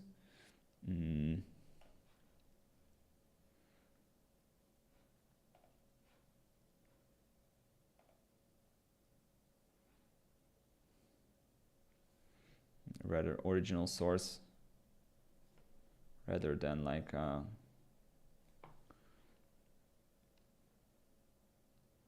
rather than like a news aggregator or like a news website. I don't know. We'll see. I guess it would probably be better if it just was like OpenAI's announcement about the Sora. FBI warns generative AI concerns. This is now Hungarian. Okay, that's a problem because now it's using my location to search for Hungarian, so no Hungarian. So it needs some work for sure. And I could also make sure it's only focusing on generative AI, like ChatGPT, Gemini, and so on, and not these robots. And then call to action, we can work on that. But like that's how I would do it. Cosmic Cells asked, why do you think GPTs were such a failure? I need to work on my articulation. So why do you think GPTs were such a failure? Do you believe they will have a successful comeback in the future? I think so, yeah. I think one of the things that GPTs were actually, I think they shouldn't be called GPTs in the first place. Like that's probably the main thing. It should be called like personal assistants or something like that. And I think one of the reasons they are probably not performing that well in terms of like OpenAI's, I mean, they are performing really well. Like I'm not even sure if they are considered to be a failure, but it's like lack of education there. So if I go to like explore GPTs, it's like I don't even know what I'm doing here. And so like many people I talk to, they don't even understand that this works. So I think OpenAI could do a little bit better on handling the user interface to make it like more prominent, to have the GPTs. And I think they are actually fantastic. So one of the things that I absolutely love is that you can add your own actions here, which means if you are a programmer, then you can just connect it to any kind of external service and it can communicate with it, which gives a massive step up from just using it to save your instruction prompts, right? And then something else that I think was not working out that well is like the knowledge files. Like I don't understand. I hope that OpenAI will kind of like launch this in the next couple of days, is for me to just be able to like upload all my files so that I can have them across all my chats if I need to. Because the big problem with GPTs is that every time you wanted to create a slightly different persona, then you would have to like upload all of your files again. And that was kind of a pain in the ass. And if you wanted to change one file, then you would have to go through each of your GPTs and change them out. So I think that's why, yeah, newsletter writer, I need to make this, I'm gonna make it red because it's not yet ready. And that's how I will color code it. I'll definitely have a project for my sim racing stuff because I tend to ask a lot of stuff about sim racing, so I can upload some of the files. Oh, maybe oh my God. Okay, let's try that. So I'm gonna put in, okay, I wanna create a project here. And for those of you, it's like probably everybody here, the problem with, or like a challenge that I want to solve inside iRacing is that in iRacing you have, each season lasts for 12 weeks. And for each week there is a new track, a new car combination. So there are like leagues where it's like the cars are the same and then the tracks are changing all the time. And each track costs $15 to buy and each car costs $12. So like planning which track should I be buying next to make the most of my buck it's actually a big challenge because I kind of need to look at all of these things. So what I'm gonna do now is actually I could build this project to have the preliminary schedule from iRacing for next season, and I could also upload like what kind of tracks I have now. So let me do that right now real quick. So there's this iRacing Week Planner app. It's this tool which is actually pretty good. So I don't know if I can like export my stuff. It says I cannot export my settings. Options.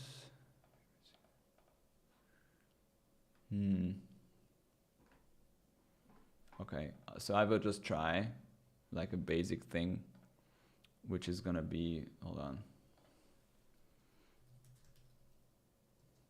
It's like 2025 preliminary schedule, PDF.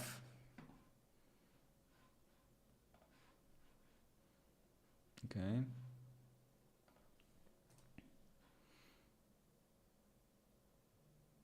So I will add that file here.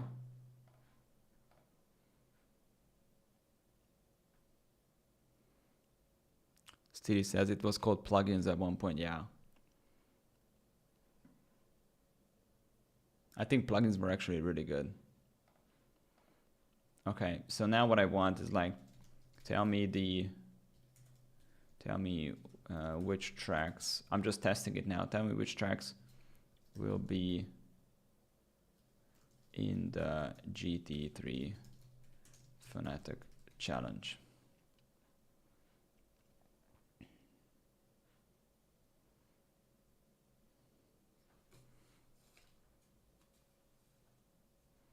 Virginia, that's not correct, buddy.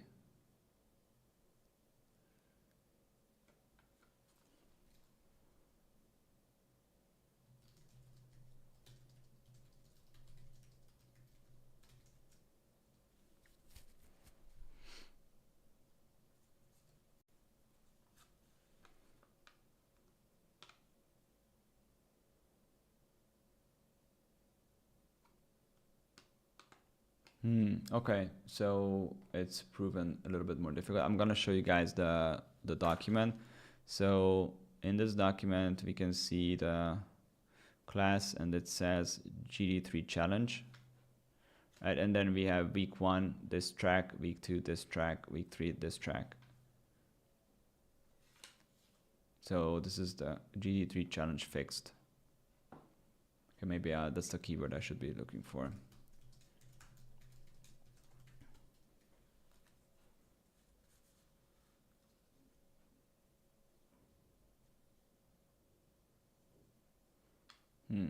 Okay, so it's not working that well. Oops, this one. Okay, let me just ask like an easier question. What are the cars in GD3 challenge fixed? Yeah, I don't know what model it uses. Still it says like what model does that even use? It seems like ChatGPT 4 mini or something. Couldn't find information GD3 fixed cars. Yeah. I mean, it is technically correct. Is it? Yeah, BMW, Lamborghini, Mercedes, Porsche, Ferrari, Audi, Chevrolet, missed the Corvette, missed the Mustang, missed the Acura as well.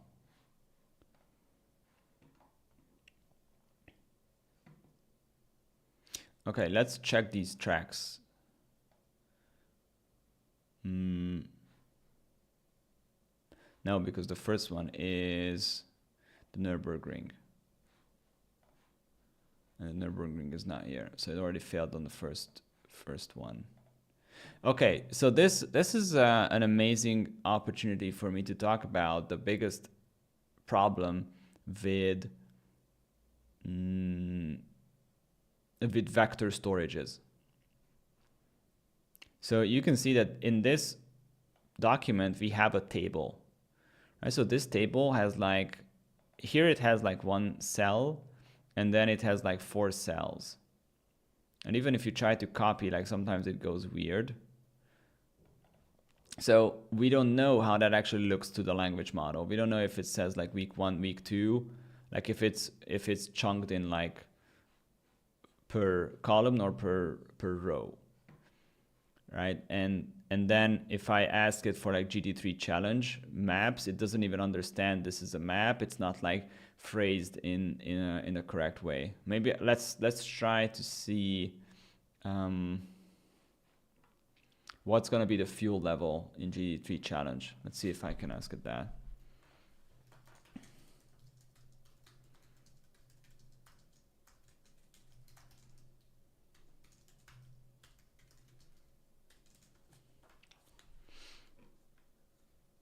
Searching project files, okay. Not directly listed. It is listed. Okay, so it's probably like a document issue. Okay. Give me an exact quote of what you see from the retrieval when I tell the query tracks for GT3 challenge.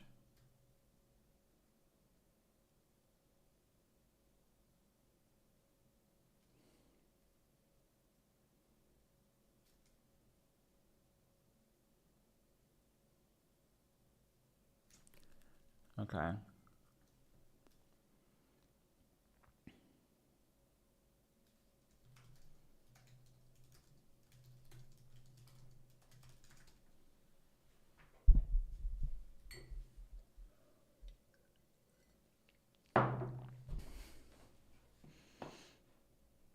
Keyword-based querying.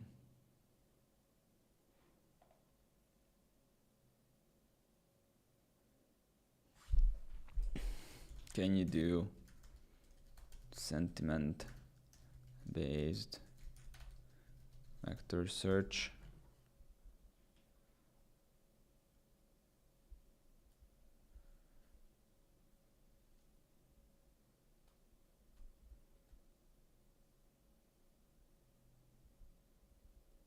Okay, let's try GPT.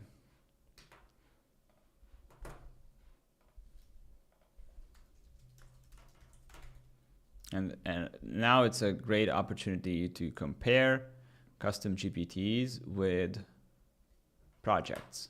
How about that? Okay, I'm gonna split my screen again, so we can compare the two responses. Create this GPT with the link.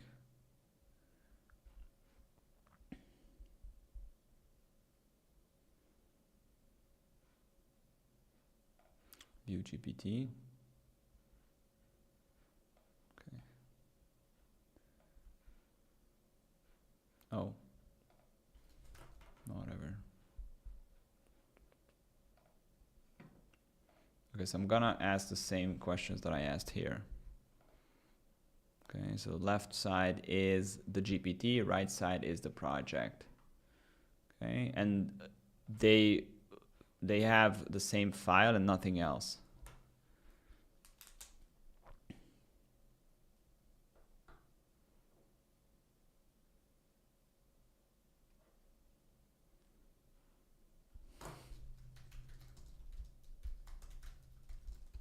Well, at least it told me that it cannot read it.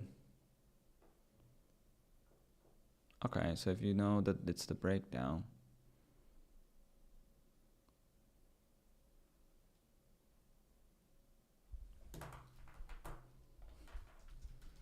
What are all the sports car series? So the correct answer here would be this. Sports car Air Class, BMW M2, Global Mazda MX-5. Okay. D class is like BMW M Power, Clio Club, Ferrari, Global Sports, Butt Kicker, Folk, GT4, Legends. Okay. Mission R, Spec Racer, TCR. Okay. C class. That's amazing. That's great. Can you tell me which tracks will GT3 challenge race on this season? It is in a table broken down by week. And I'm gonna ask this the same question.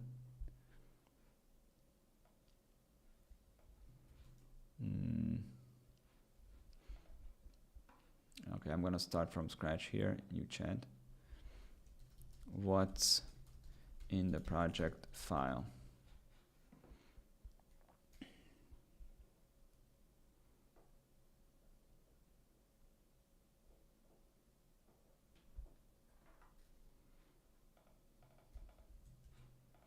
Let's see this.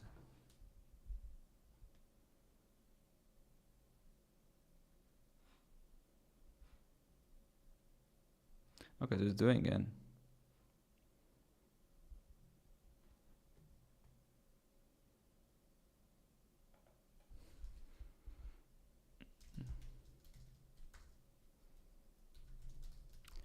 Try to look differently.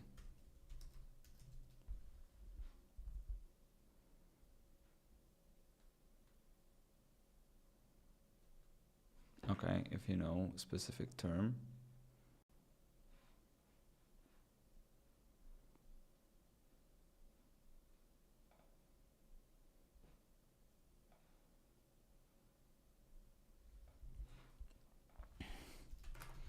They are listed like this.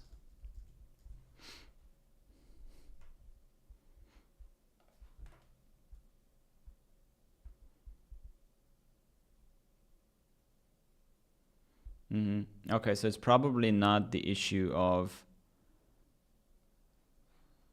it's a file issue. This file is not factored properly for it to be able to understand.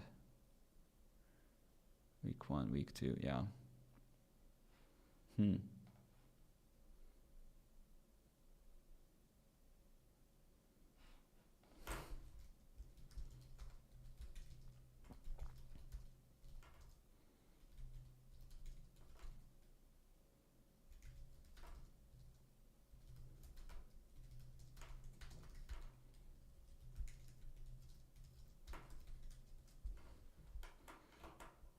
I'm very curious if this works.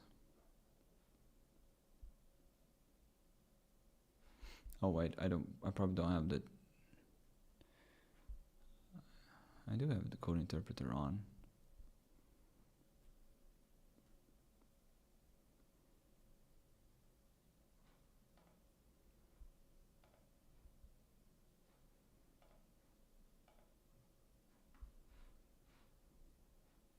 Oh, I didn't have it on.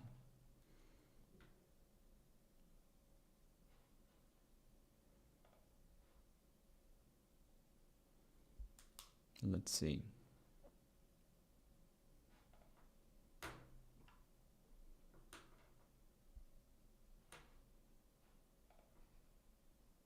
Well, what we learned from this is it's a file issue, and projects do use the retrieval.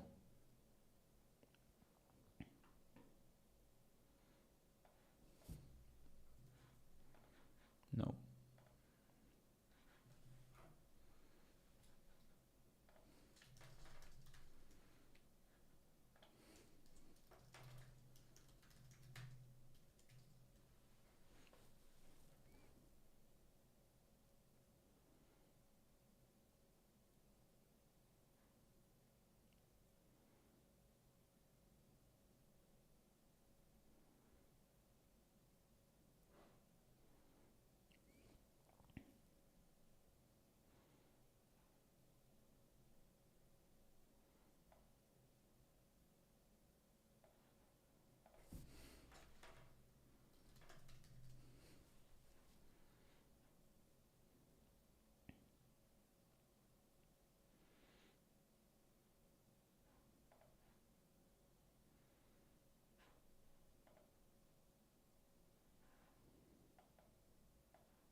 So this is the file that the retrieval sees.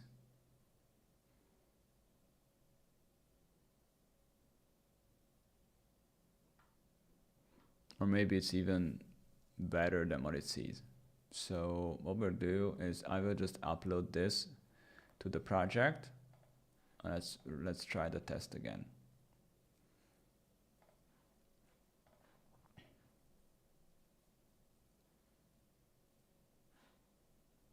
And I would also upload it to the GPT.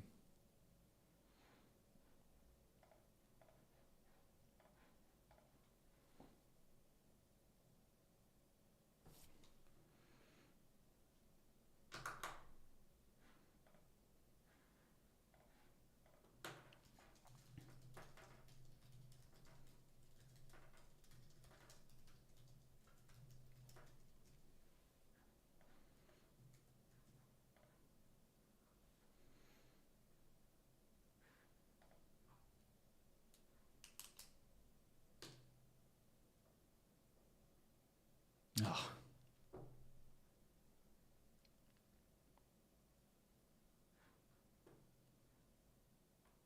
Oh, there's the Ferrari. That might be accurate.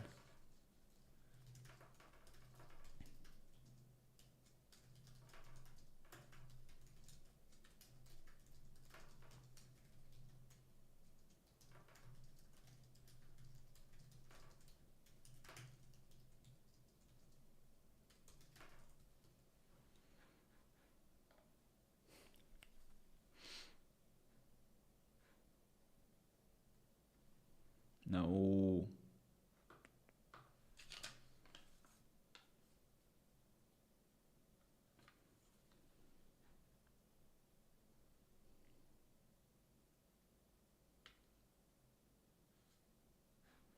No, it doesn't quite get it. It's probably the file's fault then.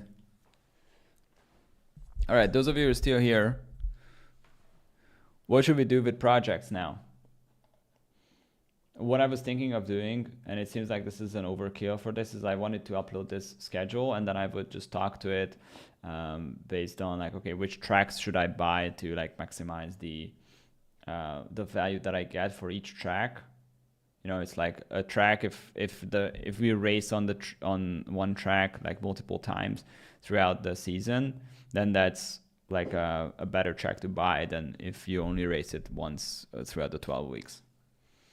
So that's what I wanted to do, but it seems like it got kind of confused with all of these files and track names. So this is not the ideal scenario for retrieval. I will try that here as well. And see what happens. Yes.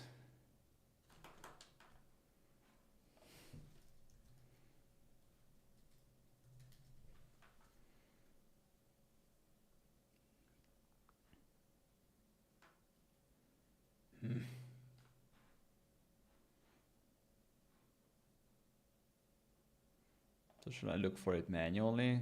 What?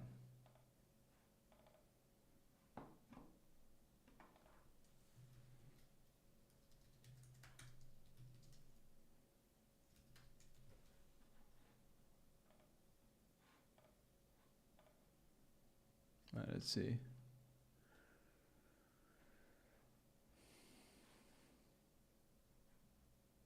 That's a rain master, okay. Challenge fixed.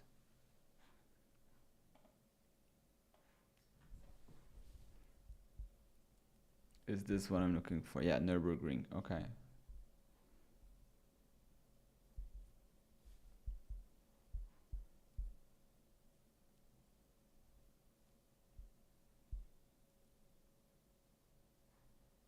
This is now too much. Week 3.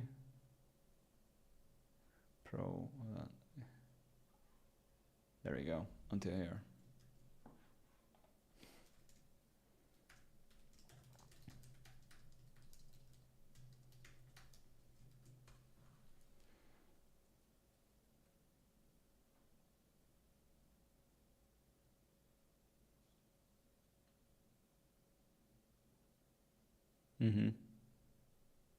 Okay, so it can get it, but this is the kind of thing that for like vector search, this kind of document is like not cool. So what we would need to do is we probably like how much fuel is in each car is not relevant, like 50%, it's always 50%, right? So we would need to first run the file through some cleanup, maybe import it into maybe like an Excel. And then I would remove the columns that we don't need, and then we can try that. Okay, so let's do that. I was still here. And in the meanwhile, guys, yeah, I don't see that much difference to GPTs either. It's like, it's roughly the same thing. The only difference for now is that the chats are at least structured under the project. And you can also go through your older chats and structure them in like each of the folders. So it's you can put in more and more chats after a while. Okay, so I'm opening a new spreadsheet. I mean, that would be interesting if I could just import the PDF.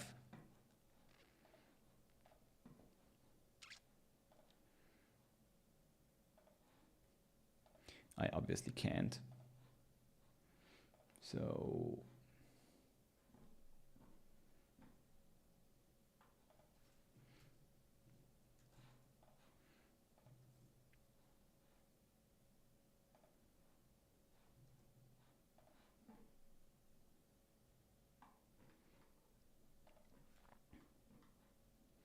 okay, I'm working on the file now.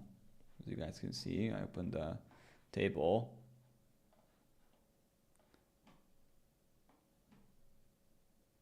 I'm just trying to copy everything.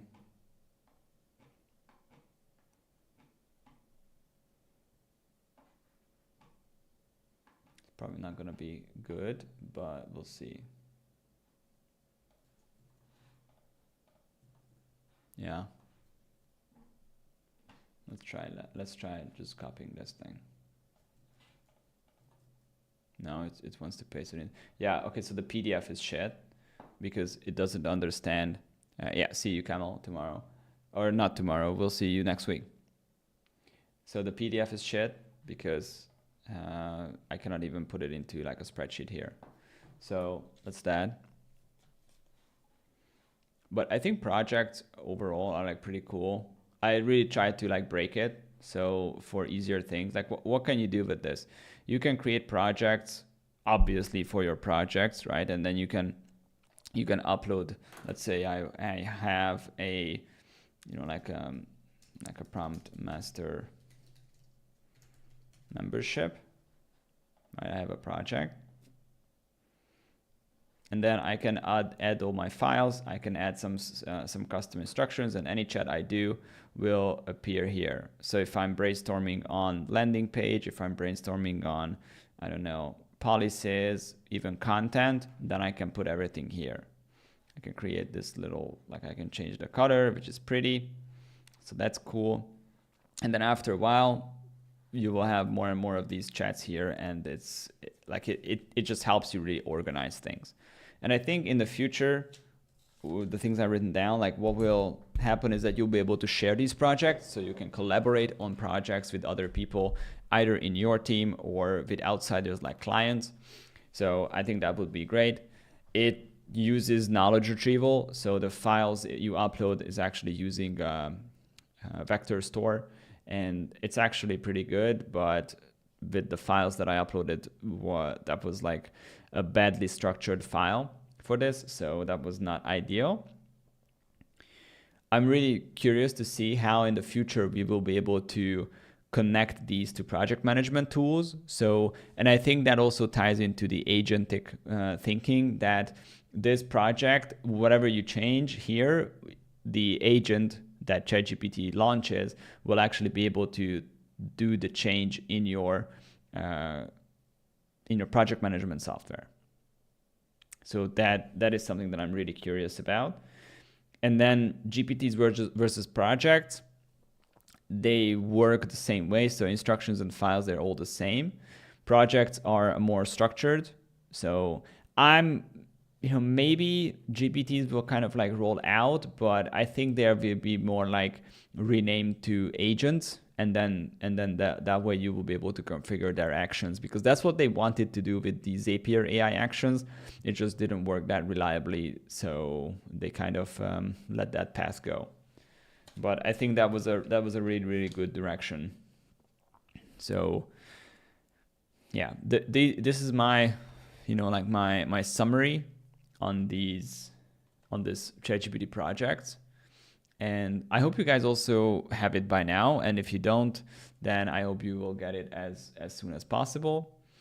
And good, have fun structuring your project in this interface. So with that being said, now it's been a pretty long stream, so I'm gonna say goodbye. Thanks a lot for all of you for coming and tuning in, whether you're tuning in live or you're just watching the recording. It was great to have you here, and have fun with the projects. And I will see you guys next week, same time. I'm gonna schedule the YouTube streams and the community events in the next couple of days, so you'll be able to find the links to all kinds of all of the events. But we're gonna do it at the same time, so at 10 a.m. Pacific, 1 p.m. Eastern time, and 7 p.m. Central European time. We're gonna do these live streams every single day and see what OpenAI launches, and we'll discuss and even give them a try if we can, just like how we did today. So thanks a lot for all of you for being here, and I will see you next week. Take care. Bye-bye.